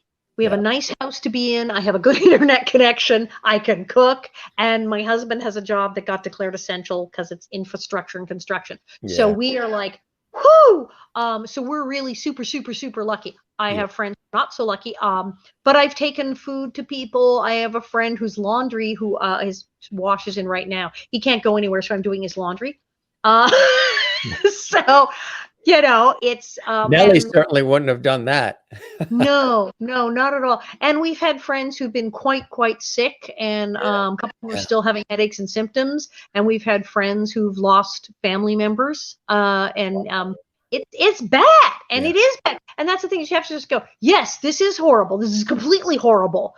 But what do we got? 7 different vaccines from 4 different countries or whatever coming out any second. And they're like, well, actually tomorrow I get to interview several on my show, Alison Arngrim show, tomorrow for World AIDS Day, the first, several researchers who've worked extensively in AIDS and in COVID. So I'll be getting the full scoop from them tomorrow. But we have multiple vaccines, some of which are saying are 90, 95, 100% effective. And I have a friend who's in a vaccine trial, and he said, yeah, no, he said, it's great. He said it was 2 shots, and he said, yes, I had side effects, but like for a day.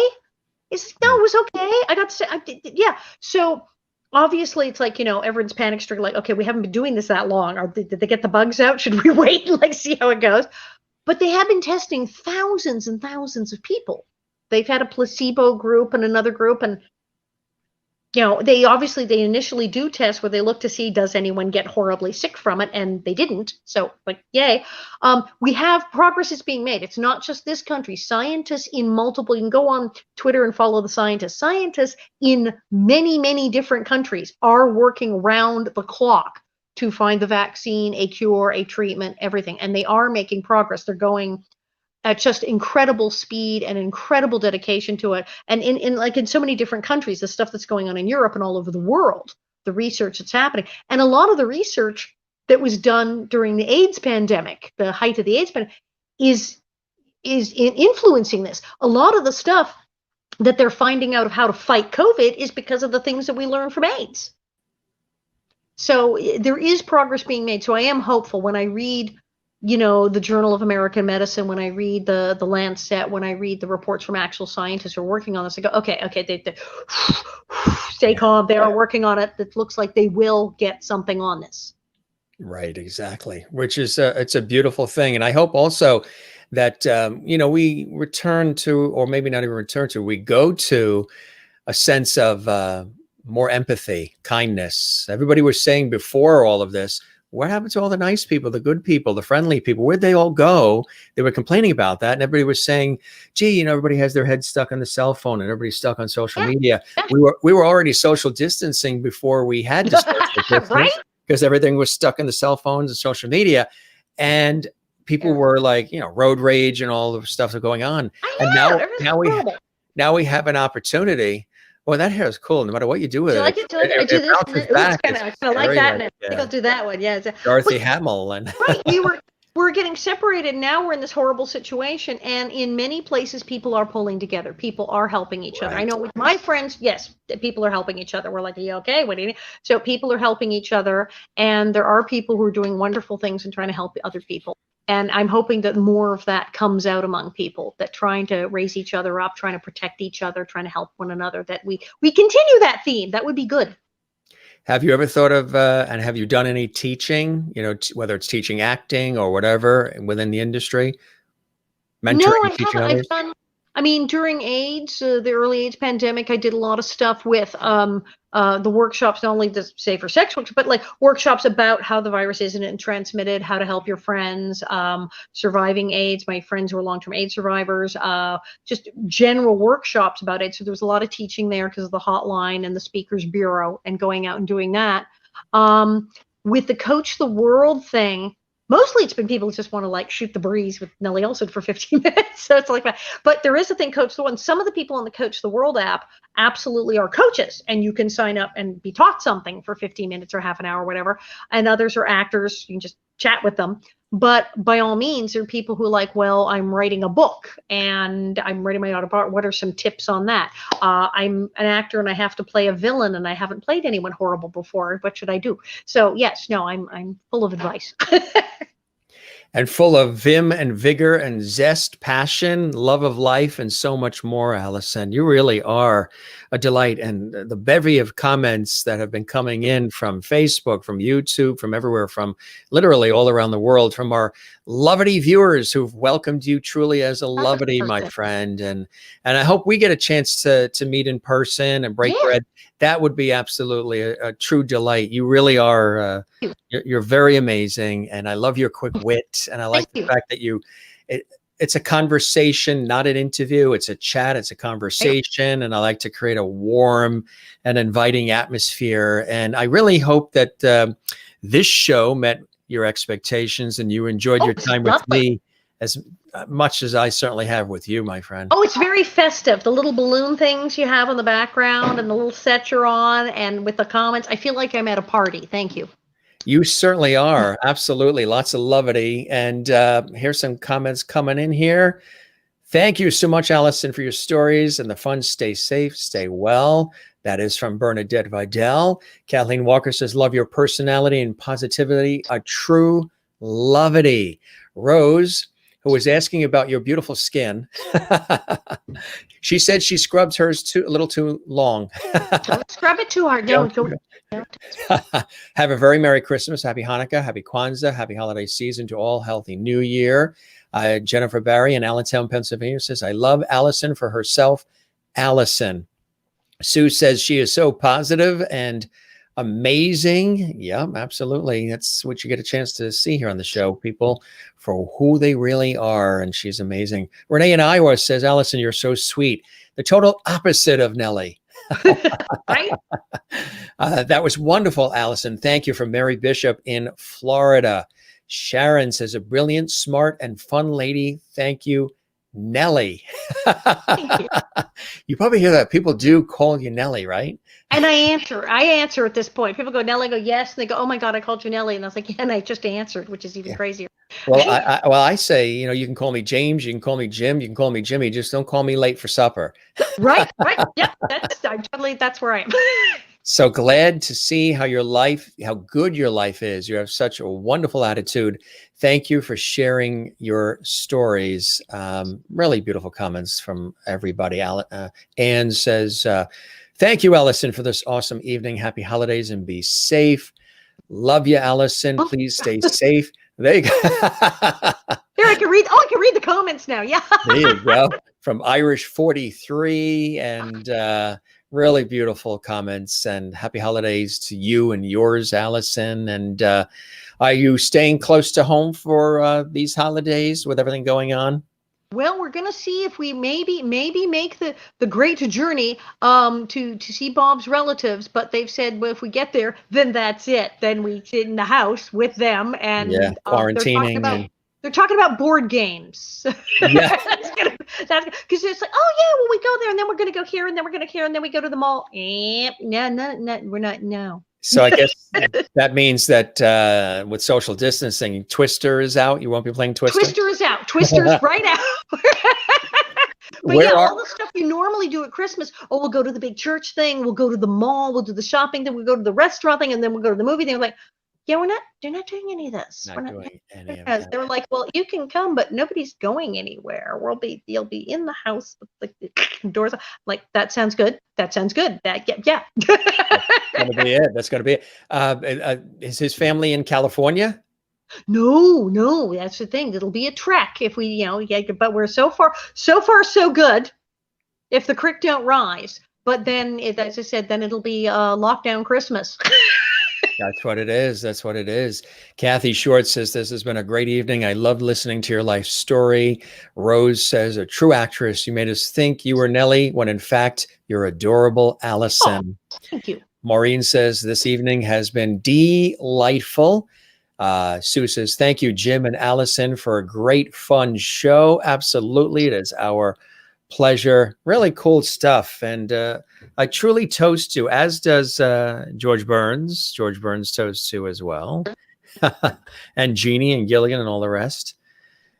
Alison, thank you very much for joining us on the show and for all the time, too. Do you know we've been talking for 2 hours and 35 minutes? I was going to say, at one point I was going to go, hey, dude, how long is this show? Because I've been here for days. That's actually a very good title. That's a very good title for the show. Maybe we should call it that. How long is this show? How long is the show? And you know, the other name I was going to say, and you probably understand this, doing things out of the house. I was going to say, if we didn't call this the Jim Masters Show Live, the other thing we would probably call it is Off the Wall, because so many things that are on the set have come off the walls of the house. Right? It's like, oh, and now it's there. It looks lovely. It worked very well. But yeah, it's like, well, so my husband has come home. He literally tiptoed into the room as home. And time to eat. Right. We have to go eat more turkey soup now. Well, thank him for his patience as well. And you're a delight and a blessing, my friend. Thanks for all the time. And truly, I hope you enjoyed your time with us. I did. It was great fun. You take care. Have great holidays. And you too. We will chat again soon. Thank you, Alison. Okay. You're welcome back. Stay safe. Wash your hands. You too. You're welcome back anytime. Thank you. Bye-bye.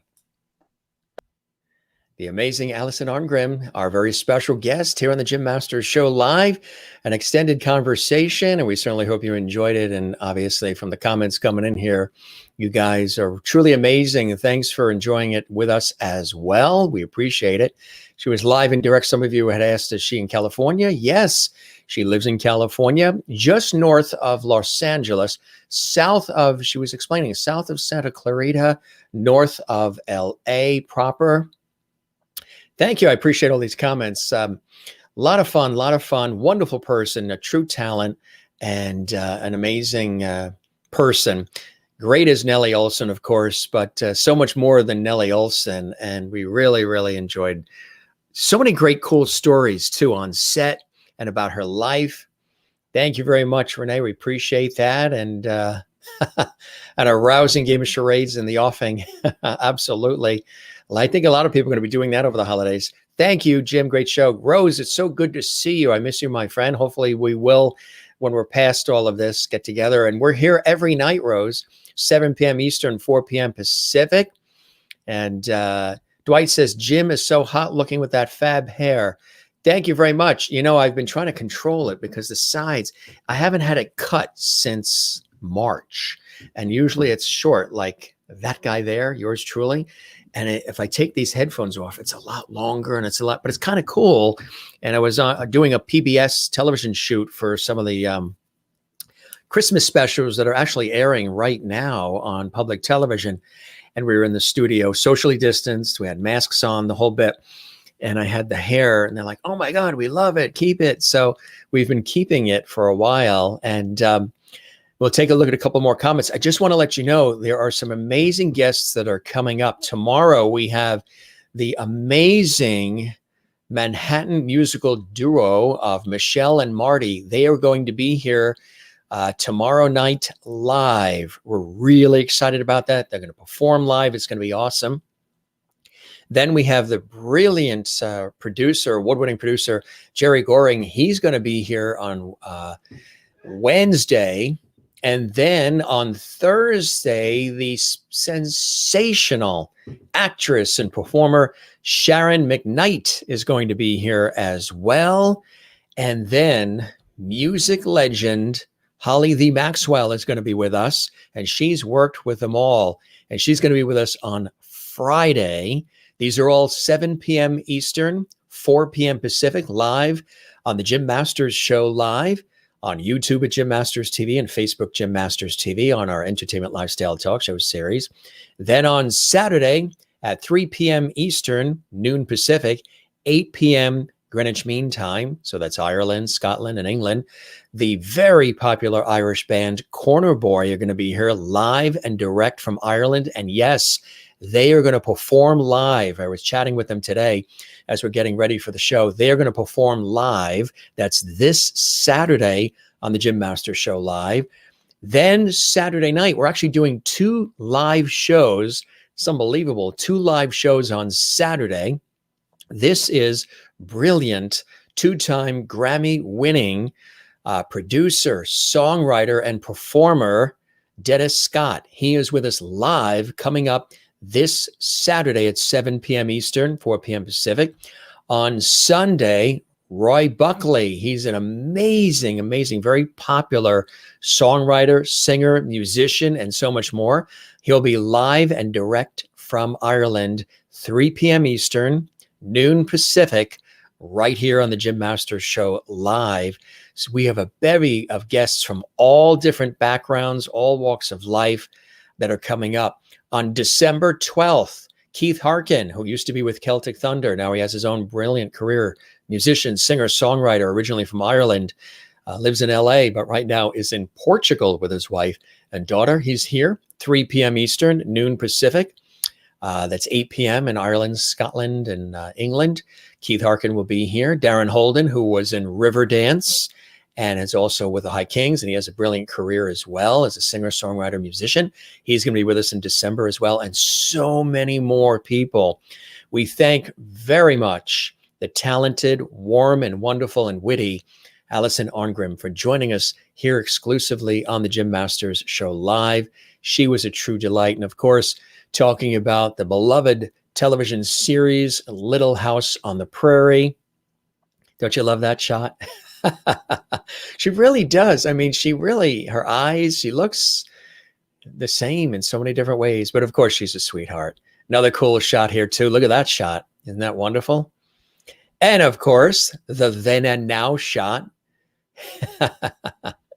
There she is then.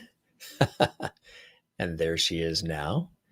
And of course, one of the other great shots from on set at Little House on the Prairie again, which again has a resurgence. She was mentioning a whole new generation has discovered Little House on the Prairie.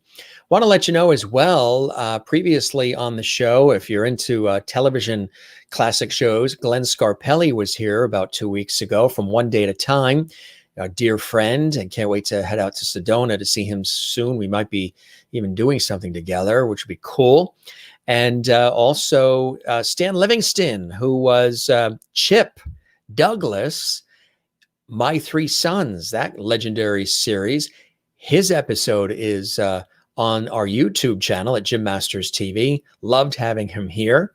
Dreama Denver, wonderful actress, radio station owner, wife of Bob Denver, who played Gilligan. She's also a wonderful children's book author as well. And of course, Bob Denver was Gilligan. He was also in Dobie Gillis. She was with us for an amazing extended conversation. Scott Schwartz, who was in The Toy with Richard Pryor and Jackie Gleason. Also A Christmas Story. And of course, this time of the year, that movie is going to be seen a million times again. We did an extended conversation with Scott Schwartz. He was the kid who had his tongue stuck to the pole. Everybody remembers that scene in A Christmas Story. And I had an opportunity to be in Cleveland about a year or so ago and visit the actual original Christmas Story house where they filmed all the exterior scenes there in Cleveland. It was really amazing. And also, we had Kathy Garver on the show, and Kathy Garver played Sissy on the legendary CBS sitcom Family Affair. She was also on our show, and you can see that episode on YouTube just by going to Jim Masters TV, and so many other folks from comedy and science and health and wellness and music, television, film, Broadway, Hollywood. Some of them are dear friends of mine. Some of them have popped on. They've watched the series. They said, I love the show. I feel so comfortable and warm and welcomed. We are certainly bringing back the lost art of conversation on this show. We don't rush through. Guests can stay on for as long as they want. We bring in the viewers. We have a really good time. And we talk about so many things in life. So this is your first time joining us. We're here every night, 7 p.m. Eastern, 4 p.m. Pacific. Some of the shows we do a little bit earlier to accommodate the guests that are in later time zones, like in Europe and places like that. So you can go to the Facebook page if you haven't checked out our Facebook page and like the page, Jim Masters TV. We would love if you like. And we keep you abreast of the upcoming schedule. Also, our YouTube channel. I invite you to subscribe to the YouTube channel, Jim Masters TV. Share it with everybody. All the episodes, some 35 weeks or so. I think Carla in Brazil, one of our viewers, said it's been 35 weeks. I thought it was only 30. Thank you very much, Rhonda. Awesome show, Jim. I love that. And that's right. That's right. Well, his child. Yes, Alison. Keith has a child. Yeah. And we're talking about Keith Harkin, a beautiful child and a beautiful wife. And so we're really excited about the upcoming shows. And again, YouTube has all of the shows archived for you at Jim Masters TV, and also they're on Facebook. You can find me also on Instagram and Twitter at Jim Masters TV. And cool stuff, cool stuff. Let's take a look at some of the great comments coming in. And those are just some of the guests. We have a bevy of amazing guests that are coming up. Thank you, Rose. I appreciate that. I hope we do get together. I still remember the amazing, wonderful, fun night. Everybody was really feeling good and having a good night at Ron Abel and Chuck Steffens' apartment. Dwight Turner, our friend, was there, and Reaver Solomon. It was Reaver's birthday, and it was a great. That's when we got a chance to meet, actually, in Manhattan. Yes, I do the hat on and off here and there to change things up. Good to see you, Linda. Ann says, thank you, Jim, for a wonderful evening. Good night, everyone. My pleasure. And Jennifer says, isn't Alison herself just awesome? Such a nice, intelligent, smart lady. Love her. You are right. Bernadette says, thank you, Jim, for another excellent show. We appreciate all you do. Thank you very much, Bernadette. I'm glad you love it. Thank you, Jim. Great show. I appreciate that, Rose. Sherry says, have absolutely loved this show tonight. Thank you, Alison and Jim. You are welcome. Kathleen Walker says she was so great. Absolutely. Renee says bye. You as well, Renee. I'm glad you enjoyed it. Dwayne, your best show, Jim. Thank you, Dwayne. I appreciate that, my friend, watching on Facebook. Linda says, thank you, Alison, for sharing your life story with all of us. Lovities, you are a very beautiful, wonderful person. Thank you, Alison and Jim. I really enjoyed this show. Llewellyn there in the Palm Springs area of California. Thanks for a lovely evening. Our pleasure. Thank you for tuning in. As long as you're there, we'll keep doing this for you. Tammy says, this has been great. Thank you, Alison and Jim. Welcome, Tammy. It's so nice to see you here. Spread the word to all your friends about our show. Marilyn in Wichita, Kansas. Thank you, Alison and Jim, for a delightful evening. Helene says, thank you for a wonderful show. I can listen to Alison for a long time. I know she was brilliant, right? She was absolutely fantastic. Sue says, thank you, Jim and Alison, for a great show. Great fun show. Thank you very much. Maureen, this evening has been delightful. You're very welcome. Rose says, a true actress. You made us think you were Nellie when in fact you were adorable. I love that. Kathy Short, this has been a great evening. I loved listening to your life story. Absolutely. Thank you, Alison, for this awesome evening. Happy holidays. Be safe. All these wonderful comments from Irish 43 and Sharon watching, a brilliant, smart, fun lady. Thank you, Nellie. Sharon, welcome to the Jim Masters Show Entertainment Lifestyle Talk Show series. We love having you here. Thank you for the joy you brought into our home, Mary Ryan. Alison, so sweet, the total opposite of Nellie. she got a chance to see a lot of those comments as well. And I love to try to show that, the guests and all of you as well. And thank you, Jim, for another terrific guest. Such delightful conversation. Enjoy the rest of your evening. You as well. Jim in skin tight Wrangler cowboy cut jeans. That would be stylish. I'll have to check that out. Do I have any Wrangler? I'll have to see if I do. Linda Odell in Florida. I really enjoyed tonight's show with Alison. You are very, very welcome. Sharon is looking forward to my conversation as I welcome special guest and friend. I've interviewed Keith many times on television, on American television, on public television, back when Celtic Thunder was originally formed and thereafter. Matter of fact, if you are a fan of Celtic Thunder and that the Irish groups and musicians and performers, we have interviews on the YouTube channel that I've done, or again, I keep saying interviews, but these are really conversations. An interview, we would have been done in 15 minutes. Question, answer, done. So conversations, and we're bringing back the lost art of conversation.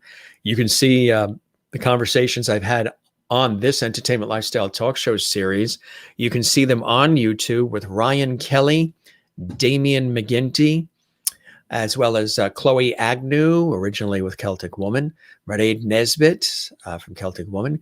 You can also see the interviews with Colin Keegan, as well as Neil Byrne, Paul Byram, Phil Coulter, all right there. And we've got some amazing people coming up. Emmett O'Hanlon's going to be coming up as well. He was with Celtic Thunder. He has his own brilliant career as well, and so much more. We have so many. Do you know that we are almost completely booked at the time of this show into January, to the end of January with guests? We have so many guests that want to come on the show that I'm trying to figure, where to put everybody, make sure everybody's on. And some people want to be on in December. We have a lot of people coming on in December because we're doing a lot of holiday themed things. There's going to be some Christmas concerts and music and food and levity and a lot of cool things coming up. And December starts tomorrow, which is hard to believe. Hard to believe. Thank you very much, Rhonda. I appreciate that. And Christine Clifton, a really enjoyable, uplifting show tonight with Alison. She was so personable, animated, and kind. Fun guest. So great. She's an advocate for children. You better believe it. She sure is. She had great stories. And thanks, Jim and Alison, for a terrific evening. It is my pleasure and Alison's as well. Jennifer Berry, I bet you're very zen now, right? You weren't feeling so good the other day, and now you're zen. Well, that's fantastic. Jim, thank you so much for tonight. You are welcome. Thanks, Jim. Great show. Have a great night. Good night, all. Kathleen, I know you were also excited for tonight's show as well, and I'm so happy you were here through the whole thing. Karen in Nova Scotia says, Johnny Reed, singer, songwriter, formerly of Canada, now in Nashville. He would be a great guest. I'll check that out. Yeah, I love that. I love when you guys have suggestions. And we're contacting so many of these people. Yes, that's right. Yep, he's got a lovely daughter. You got that right. A son, not a daughter. He's got a lovely son. Good night, everyone. Such a fun evening. Take care. You as well, wonderful Mary. Thanks for all your wonderful words as well, and all that you do. You're a blessing to the show as well. Many of you are doing wonderful things behind the scenes to help the show and spread the word and tell people about the show. And I think that's beautiful. Continue to do that. Share the links, have a watch party. We really, truly, truly do appreciate that.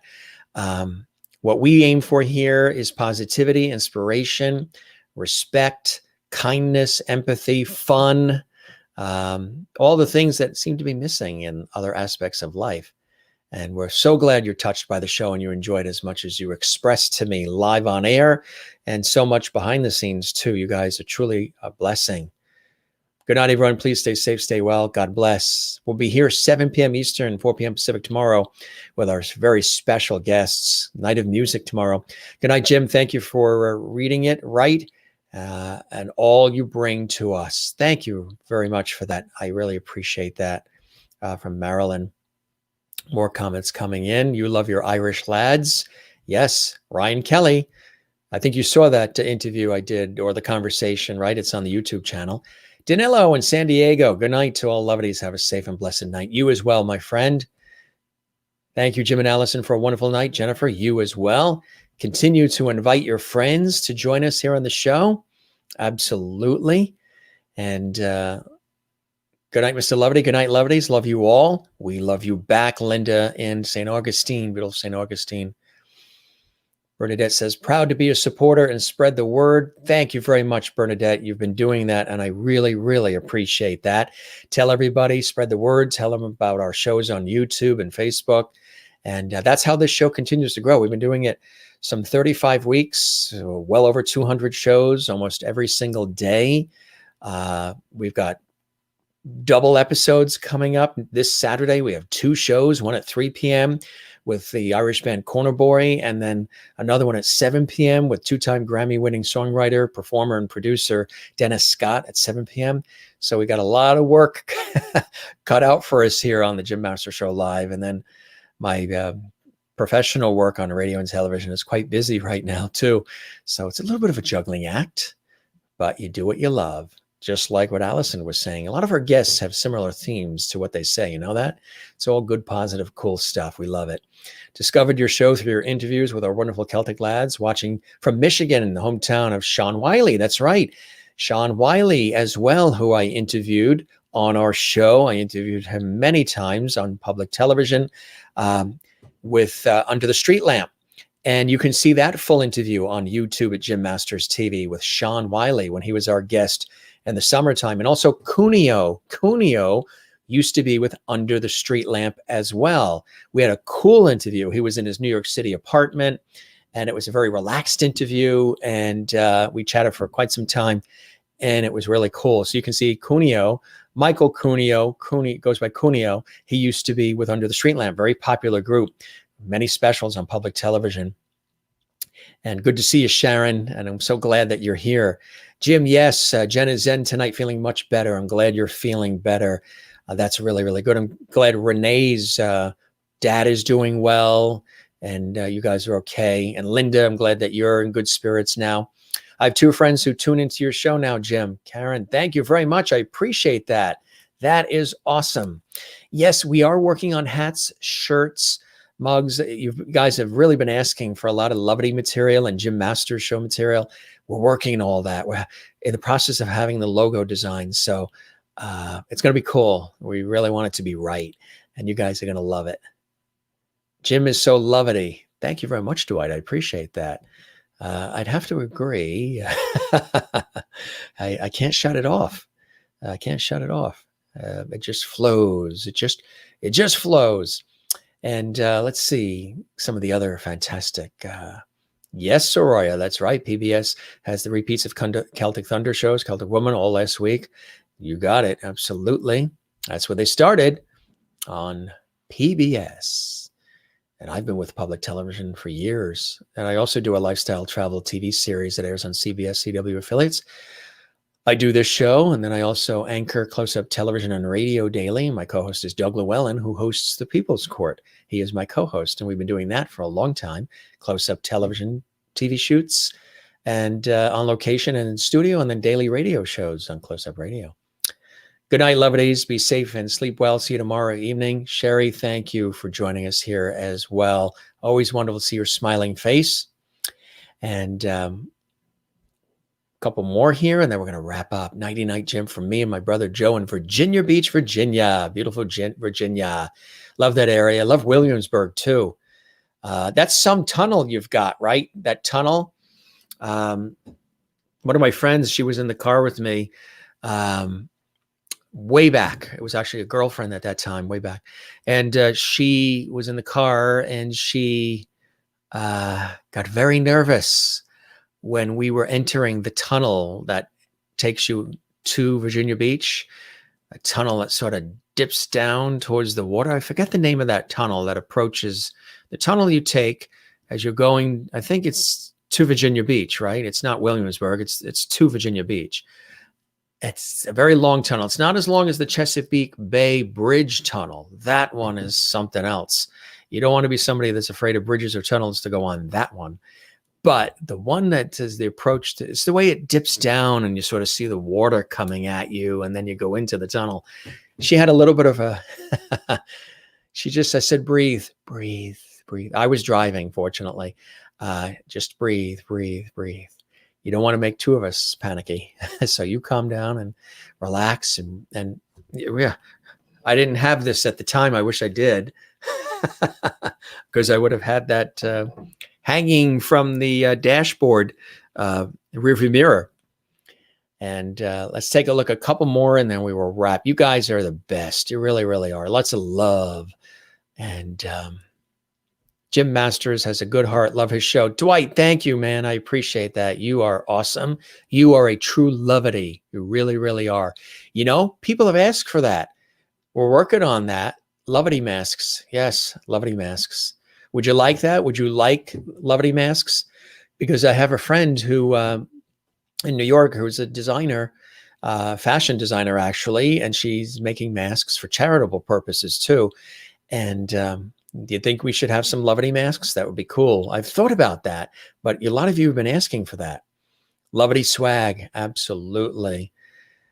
My dad is a stubborn old coot. LOL. Boy, I haven't heard that word coot in years. He doesn't want to do the therapy afterwards for his hip. I know. Well, hopefully he will. I know you're there watching over him, Renee. And I'm glad at least he's doing better. And our Irish humor, go with the flow. Yes, you can certainly see the Irish in Alison, huh? Loveliness is contagious. Absolutely. Karen says, good night from beautiful Cape Breton Island in Nova Scotia. I love saying Nova Scotia for some reason. I just love saying that, you know. There's words that, you know, scripts and words over the years as a radio and TV guy that I love saying. And I love saying good evening. I love saying live. I love saying this just in. And I love saying Nova Scotia. We are broadcasting in Nova Scotia. Good night, Karen. Christine says, good night to all lovities. You know, this is a goodbye that isn't like Little House on the Prairie. Our goodbyes are like the Waltons, the other popular show during that time period. Good night to all lovely friends and Hugh Jim. Night to all cast of characters too. We'll have to see Lin one night this week. See you tomorrow. You too, Christine. Love it. There it is. Oh, exactly. That's a long one. That's a long one. Yes, lovely swag includes masks. Awesome. Okay. All right. We're going to get on that. I'm going to get on that this week. It's in my very massive to-do list. I have so many people to call and so many people to follow up emails with, and on our staff as well here. And we're expanding that a little bit too. We're going to be expanding staff, which is a beautiful thing. Sending love to everyone. Everybody wants the lovely masks. Okay. Yes, we need the masks. All right. Yes, we need the masks. So spread lovity, not germs. I love that. That's perfectly said, Christine. In North Carolina. You know how sometimes I always like to identify you guys. Christine in North Carolina, Renee in Iowa, and Juanita in South Africa, and Carla in Brazil. I just love saying that. Sherry, nothing better than walking billboards. Would be proud to wear your logo, Mr. Lovely. Thank you very much. I appreciate that. Renee. Good night, Jim Bob. Did I mention too that my college roommate, who's a sports writer in Boston, married with children, he, when we were in college in New York, my college roommate in the dorm, because we lived on campus, was Bob. So sometimes if we were coming down the hall, they would say, hey, Jim Bob. That makes me think of that. Bernadette from somewhere. Very mysterious. You're a very busy, popular guy because you're terrific. Thank you very much, Kathleen, with 2 smooches, huh? Right back at you. Right back at you. I know, love it. Jim Bob. Jim, and then my college roommate name was Bob. His name is Bob. You got it. All right, gang. You're the best. You're the best. If you missed any episodes, There you go. They're all on YouTube at Jim Masters TV. Feel free to subscribe to the channel. Share the links. You can share the Facebook link. I know some of you, Christine, Renee, I think Kathleen, I think June, some others, you guys have done watch parties where you've shared the links. And boy, this hair is really, it wants to pop out of the headphones. We've been dealing with it all night. It's like funny. I'm trying to keep it in control here. But so it needs a good, you know what it needs? I did it this morning, but it needs another good shampooing, conditioning. I got to go tomorrow in the morning. I'm going to go into the shower and I'm going to lather up. I'm just going to lather it up because there's a lot of it there. It doesn't look it because I've had it, neatly coiffed because I had another assignment early today where it needed to be more neatly coiffed. You like that word? And, so I figured, just keep it on for this interview conversation today with wonderful Alison. And now it wants to let loose and do its thing, which is kind of cool when it does. I mean, it's gotten so long that if I pull the front part down, it goes to about here. I would look like cousin It from the Addams Family. You would not see the face.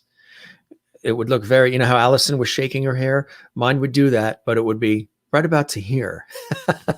Maybe one of these days I'll get wild and we'll do that. We'll take the turtleneck off. I don't know if you see, it doesn't show.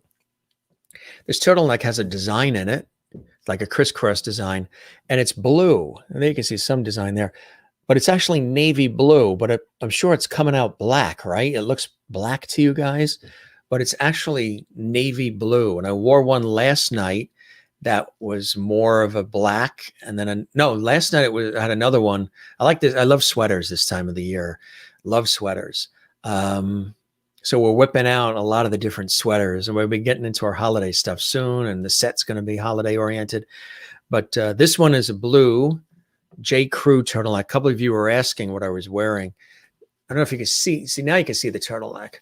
So it's a turtleneck and it has a design, crisscross designs, little crisscrosses. And then it's got different designs there.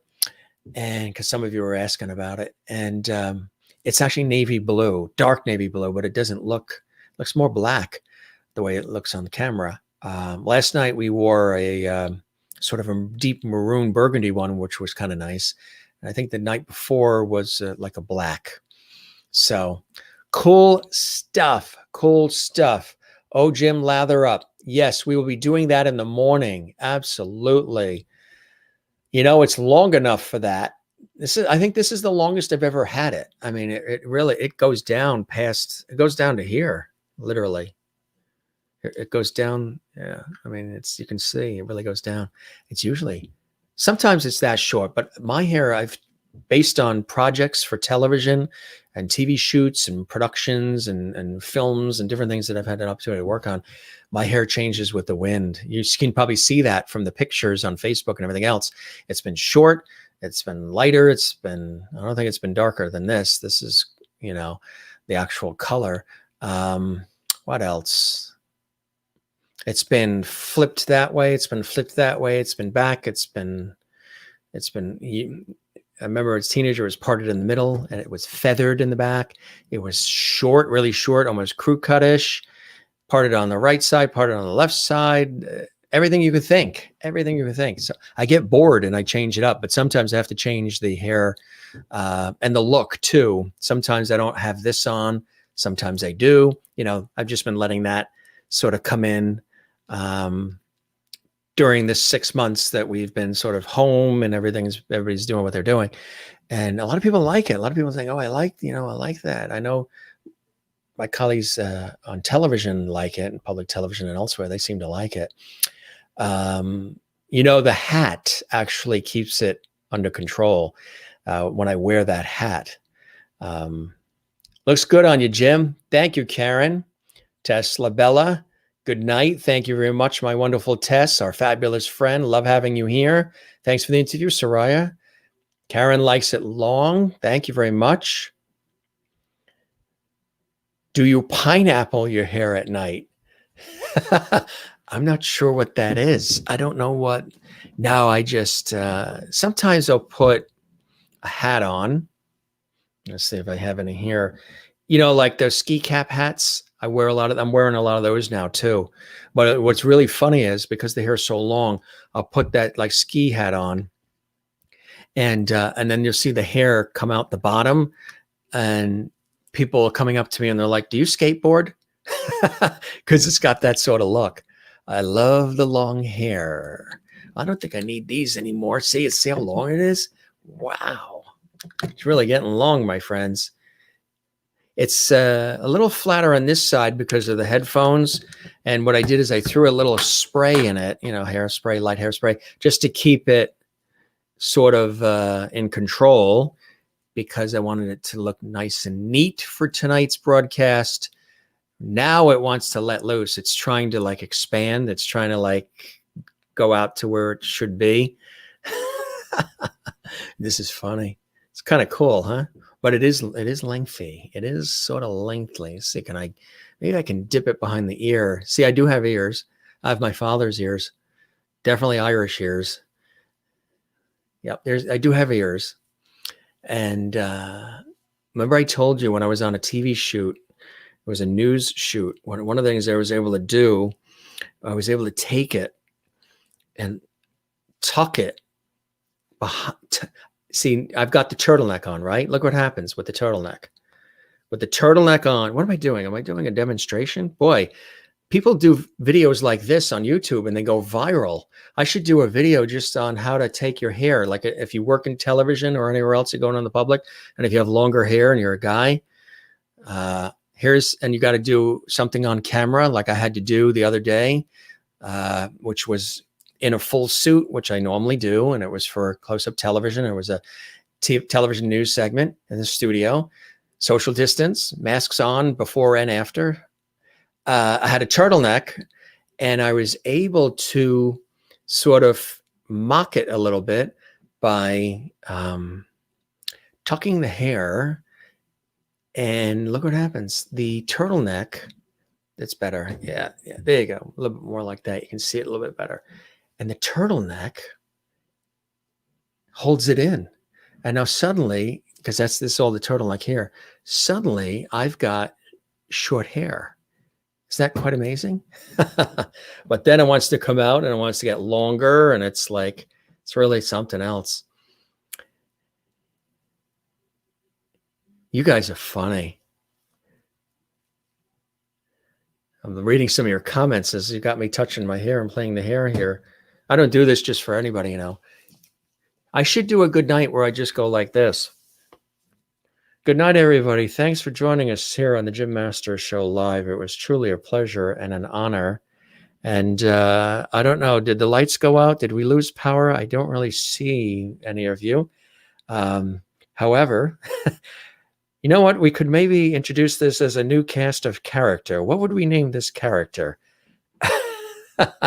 This would be somebody who is probably socially phobic, somebody who doesn't like crowds, and somebody who just would rather not be seen in public. You got to laugh, right? That's one of the cool things you can do with a turtleneck. You can have fun with it. Anyway, rolling on the floor laughing. You forgot the L, M, A, whatever. Now I made it short again. You are so funny. Yeah, levity is one of my things. I think so. You know what it is? It's there's hairspray in it, and because there's hairspray in it to keep it in control. The hairspray is because of the hot lights. The hairspray is like, okay, 3 hours is our limit. Read the back of the hairspray bottle. Only good for 3 hours or so. It's funny. Kind of looks good like this, but soon as I'm done, we're gonna let it loose. Thank you very much. You got to laugh. You know what? You got to laugh. You got to have fun. Dwight says, if you don't have any tight Wrangler jeans, you can order some online, Jim. Everything is online. You look like a pineapple at night. Our fashionista levity host. Make a ponytail on top of your head so you're not sleeping on your hair. That's what I do. What's really interesting, since it's gotten so long, is the hair. I don't think it'll do it tonight so much because there's spray in it, a little bit of light spray just to hold it in place because I wanted it to be neat. The hair gets in my eyes because it's long. So as I twist and turn, the hair's going, and then if I twist the other way, it goes, and then I'm sort of like blowing it out of my face. I'm like, because it's looser at night and it's all, wavy and everything and full. And it's like, sometimes it wakes me up because it's like, what's on me? Am I being smothered or whatever? And it's the hair. So I have to go that way or that way. It's funny. It's really funny. The things you go through to put smiles on people's faces, right? That's true. I don't sleep, do I? I don't sleep. See, the hair wants to get loose over there. Get back in there. Get back over there. Man bun, huh? Funny. Yeah. Laughter is the best medicine. You got it. You got it. Looks a little like the Lego movie Batman. Oh, yeah. Yeah, that's right. That's it. I'm loving the hair and the turtleneck tutorial. The turtleneck tutorial. Turtleneck. Can you say that 5 times fast? Turtleneck tutorial. Mary says, Mary Bishop, I doubt you're LMAO. You're more than likely, let's see, laughing my derriere off. LMDO. LOL, you're great. Thanks, Allison. Oh my God, I'm having so much fun here. And you were going to say goodnight from Nova Scotia 5 minutes ago, right? LOL, Jim covering your face. I know, that's funny. I do have a Christmas picture that way where I did it. But I think I did it somehow, or sort of like this. I think it was like I only left the eyes open. I did it sort of like, how did I do it? The hair was also shorter, sort of like this. And I think it was a picture, something like this. And I'm sort of just looking at you like that. It's kind of funny. The lighting is trying to adjust because this is so dark and my face is lighter. So it's trying to adjust. So you know what? This turtleneck, I think, is now the ultimate mask. I think I just made a mask. Is this our new Lovely mask? All you do is have to flip your turtleneck and that's it. I think I've made our new Lovely mask. Look at that. It looks like one of the largest masks known to man and womankind. Look at the size of this thing. I do like a turtleneck that has a good sized collar because a lot of times I have the other thinner ones too, the cotton ones and cashmere and everything, but sometimes they don't stay up. They start to collapse like that or whatever, they start collapsing and then you're like, what the heck did I get a turtleneck for? It's like down here. This is a J. Crew one. This one's cool. I have a couple of these in different, well, I have a couple. We got a walk-in closet filled with stuff because of what I do for my career. I have to have a lot of different clothes. So now what's cool is I get to wear them on this show too. Allison says, you make us all laugh. I love doing that. I should do a whole show of comedy. In the earlier episodes of this show, back in May, I didn't have guests. I started bringing in guests the second week of the show. So like the first week or so, I did jokes. I did all kinds of funny things. We did a whole childhood episode where we brought out all of our childhood toys. And I showed the Matchbox cars and kaleidoscopes, and you guys were talking about all your childhood toys. A lot of you who were with us from the beginning, and we had so much fun. I may do some more of that. We've had so many guests, but I think I may do some more of those shows where we're talking like we are here. I do love host chat shows because being a host and being a communicator. And Alison Arngrim is a great conversationalist too, huh? Wouldn't you say? Can't stop laughing, huh? The good kind of laugh, I hope. In Lovely Land, we hate to say goodbye. We just love being together. I love it too. And that's a good thing. You're right, Allison. It sure is. I have no neck turtlenecks. They end up on your chin. Right. That's the neck ones. Yeah, this is like a thick, I don't know if it's hard to see it. It's like a good, thick one. But you also don't want one that's like, you don't want a turtleneck that makes you feel like you've got whiplash. Where it's like, I don't think you want that either. There are some turtlenecks where they're so tight you can't even speak or swallow. Oh my God, with that turtleneck, you remind me of comics inside the old Bazooka bubblegum. Ah, you remember Bazooka? Was that like 5 cents? You would get the Bazooka and then they'd have a little newspaper story or something in there as well. What time did we start the show? 2 in the afternoon. No, 7 o'clock. We were live at 7. But you guys are still here. Look at this. Our retention. I was like taking a look at the analytics for this show and the growth of the show and where people, I can see where all of you are from and all the different demographics and everything. And a lot of people in the United States, Canada, Europe, Asia, Australia, literally international, North America, South America, you name it. And you guys really, you stay with the show and stay with it throughout the whole show, most of you. And I think that's a cool thing. You don't have to, but we love it because you never know what we do towards the end of the show. That's about it. It's always good here, Jim. Thank you, Karen. I love it too. You have your Matchbox cars with you? I have mine. They're actually in this room right now. You can't stop laughing? Well, don't forget to take a breath. Yep, that's the bubble gum. Who remembers Charleston Chews too? Sometimes those were very tough. Nova Scotia. We're broadcasting live in Nova Scotia. Merlin just came back. Did you take a nap and come back? That was a full circle. Well, gang, this was terrific. And again, we thank our very special guest, Alison Arngrim. There she is. From the wonderful series Little House on the Prairie, and there she is today. She was a delight, and don't forget her wonderful book, Confessions of a Prairie Biatch.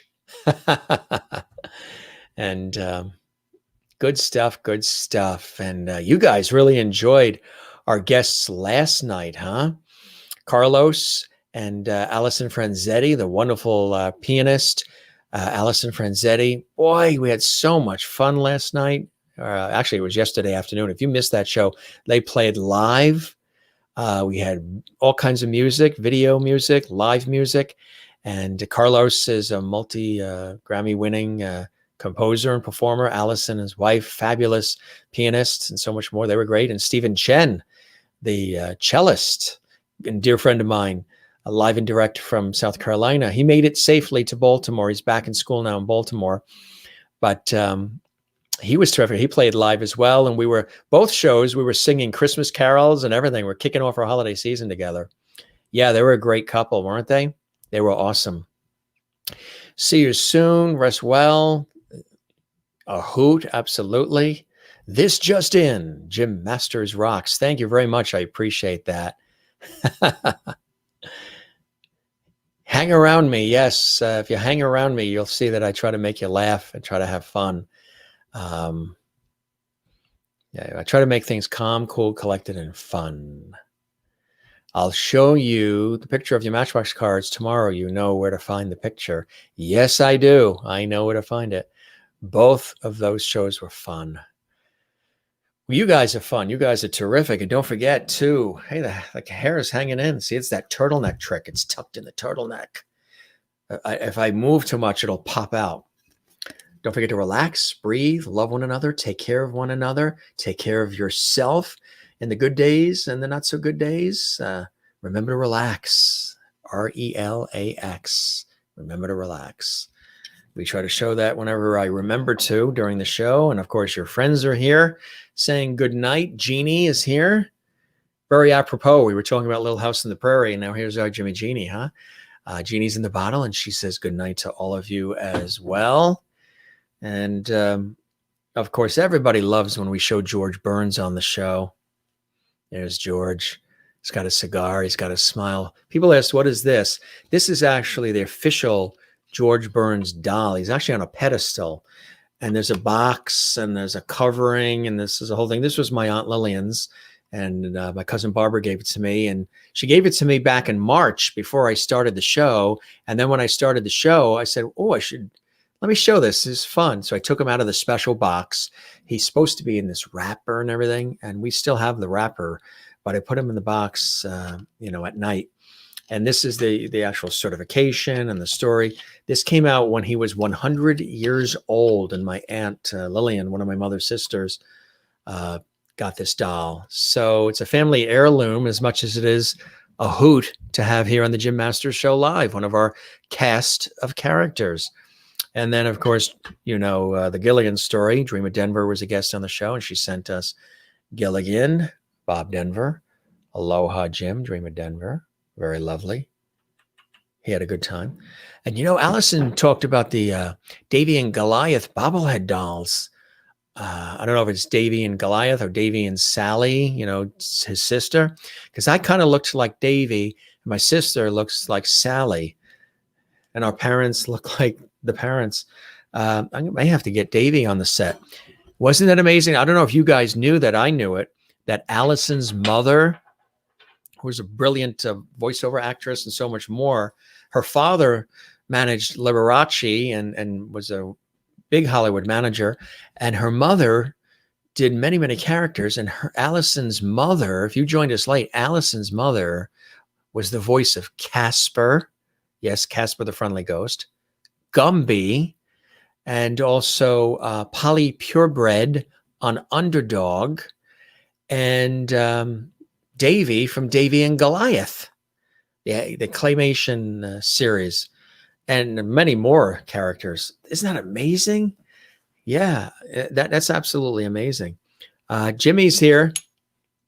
I know you're asking for Jimmy. Where's Jimmy tonight? Jimmy's here, and Jimmy says goodnight. This was a childhood toy. Don't you love his blue shoes? Don't step on my blue suede shoes, Elvis. This was a childhood toy. And he's got the plaid in the back. He's all made of porcelain too. You can hear the clanging every once in a while. And he says hello. He's a good clown, right? He's a good clown. Hi, Jimmy. Everybody's saying hello to Jimmy. And Silver, you guys want to see Silver. Silver's here. Lin, I will have to bring Lin in on one of these way over there. I got to get Lin in soon. Boy, the hair like this. Boy, do I look very Irish, huh? There you go. There's Silver, direct from Europe. Silver, I know you guys have fallen in love with these characters, and if I ever forget to show them, you're like, where's Silver and where's the other? So there's Silver. I don't know if I ever showed you the back. Silver has a tail. Silver is all silver. This is Silver. We got him on a television shoot when I was in Europe, and I went up to the shopkeeper and I said, how much is that doggy in the window? Well, nostalgia there for you. And let's see what else. So that's about it. I think we got everything in there. We toast you, and you and you and you and you and you. We haven't done this lately because we've been getting right into the interviews a little bit, but we usually used to do this in the beginning. I got to bring this thing back, the bullhorn, megaphone, lights, camera, action. So I'll say have a good night, and thanks for watching the Jim Masters Show Live. We love all of you, and good stuff. And that's about it, gang. That is about it. And we did a little turtleneck tutorial too, which is kind of cool. And hi-ho Silver away. You got it. Jimmy is sweet. You got it. Mint chocolate chip ice cream sounds good, and we have some in our freezer. Good stuff. Your teen scooped up mint chocolate chip ice cream to enjoy earlier in the show after you ate dinner. Thought of you and the lovelies while you ate it. I like somebody said that when Alison was having the goldfish, that Nellie would never share the goldfish. Sherry says, still love Carlos saying Gramities. Yes, the Gramities and the Lovedies. You're a good man, Jim. Thank you, Karen. I appreciate that. Now we go to bed and get some sleep. Z, absolutely. You too, Merlin. We'll see you tomorrow. And Renee as well. Have a great night. Kathleen, you have a great night as well. And we're going to wrap things up officially on the Jim Masters Show. You really can't stop laughing? Foodies, yes. I told Alison she's going to hear Lovity. She's going to be welcomed as a Lovity, and that there's a good chance that somehow food is going to slip into this conversation. And that's exactly what happened. Food slipped into the conversation, and it was awesome. All right, gang, my hair wants to do its thing, and you guys want to do your thing. So we're going to say goodnight. 3 hours and 29 minutes. Holy cow. I need to be paid by the word. We thank Alison for joining us on the show, and we thank all of you for joining us on the show. Live worldwide on YouTube at Jim Masters TV and also on Facebook at Jim Masters TV. This is your host, Jim Masters. Thanking you for your time this time. Till next time, have a good day, a good night. Thanks for being with us. We shall see you tomorrow, 7 p.m. Eastern, 4 p.m. Pacific. I know. Yes, food, dessert time. Holy cow, LOL. I know, 3 hours and 29 minutes. That's long. I used to do radio shows on iHeartRadio for many years where the shows were minimum 5 hours live. And some of them were like Home Shopping Network QVC shows as well. And I was the host. And I had to talk for 5 hours and make phones ring and a lot of energy and really cool. Did that for many years on iHeartRadio. And the shows were 5 hours live. Isn't that amazing? Have a terrific evening, Jim. Thank you. You too, Tina. Good to see you here. And Karen, night, sleep tight, you as well.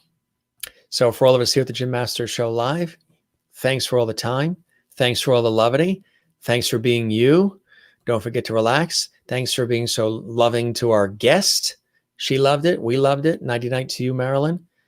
And we'll be here tomorrow for you as we enjoy the journey together in Lovity Hall on the Jim Masters Show Live. Take care. Love you all. Good night. Bye-bye.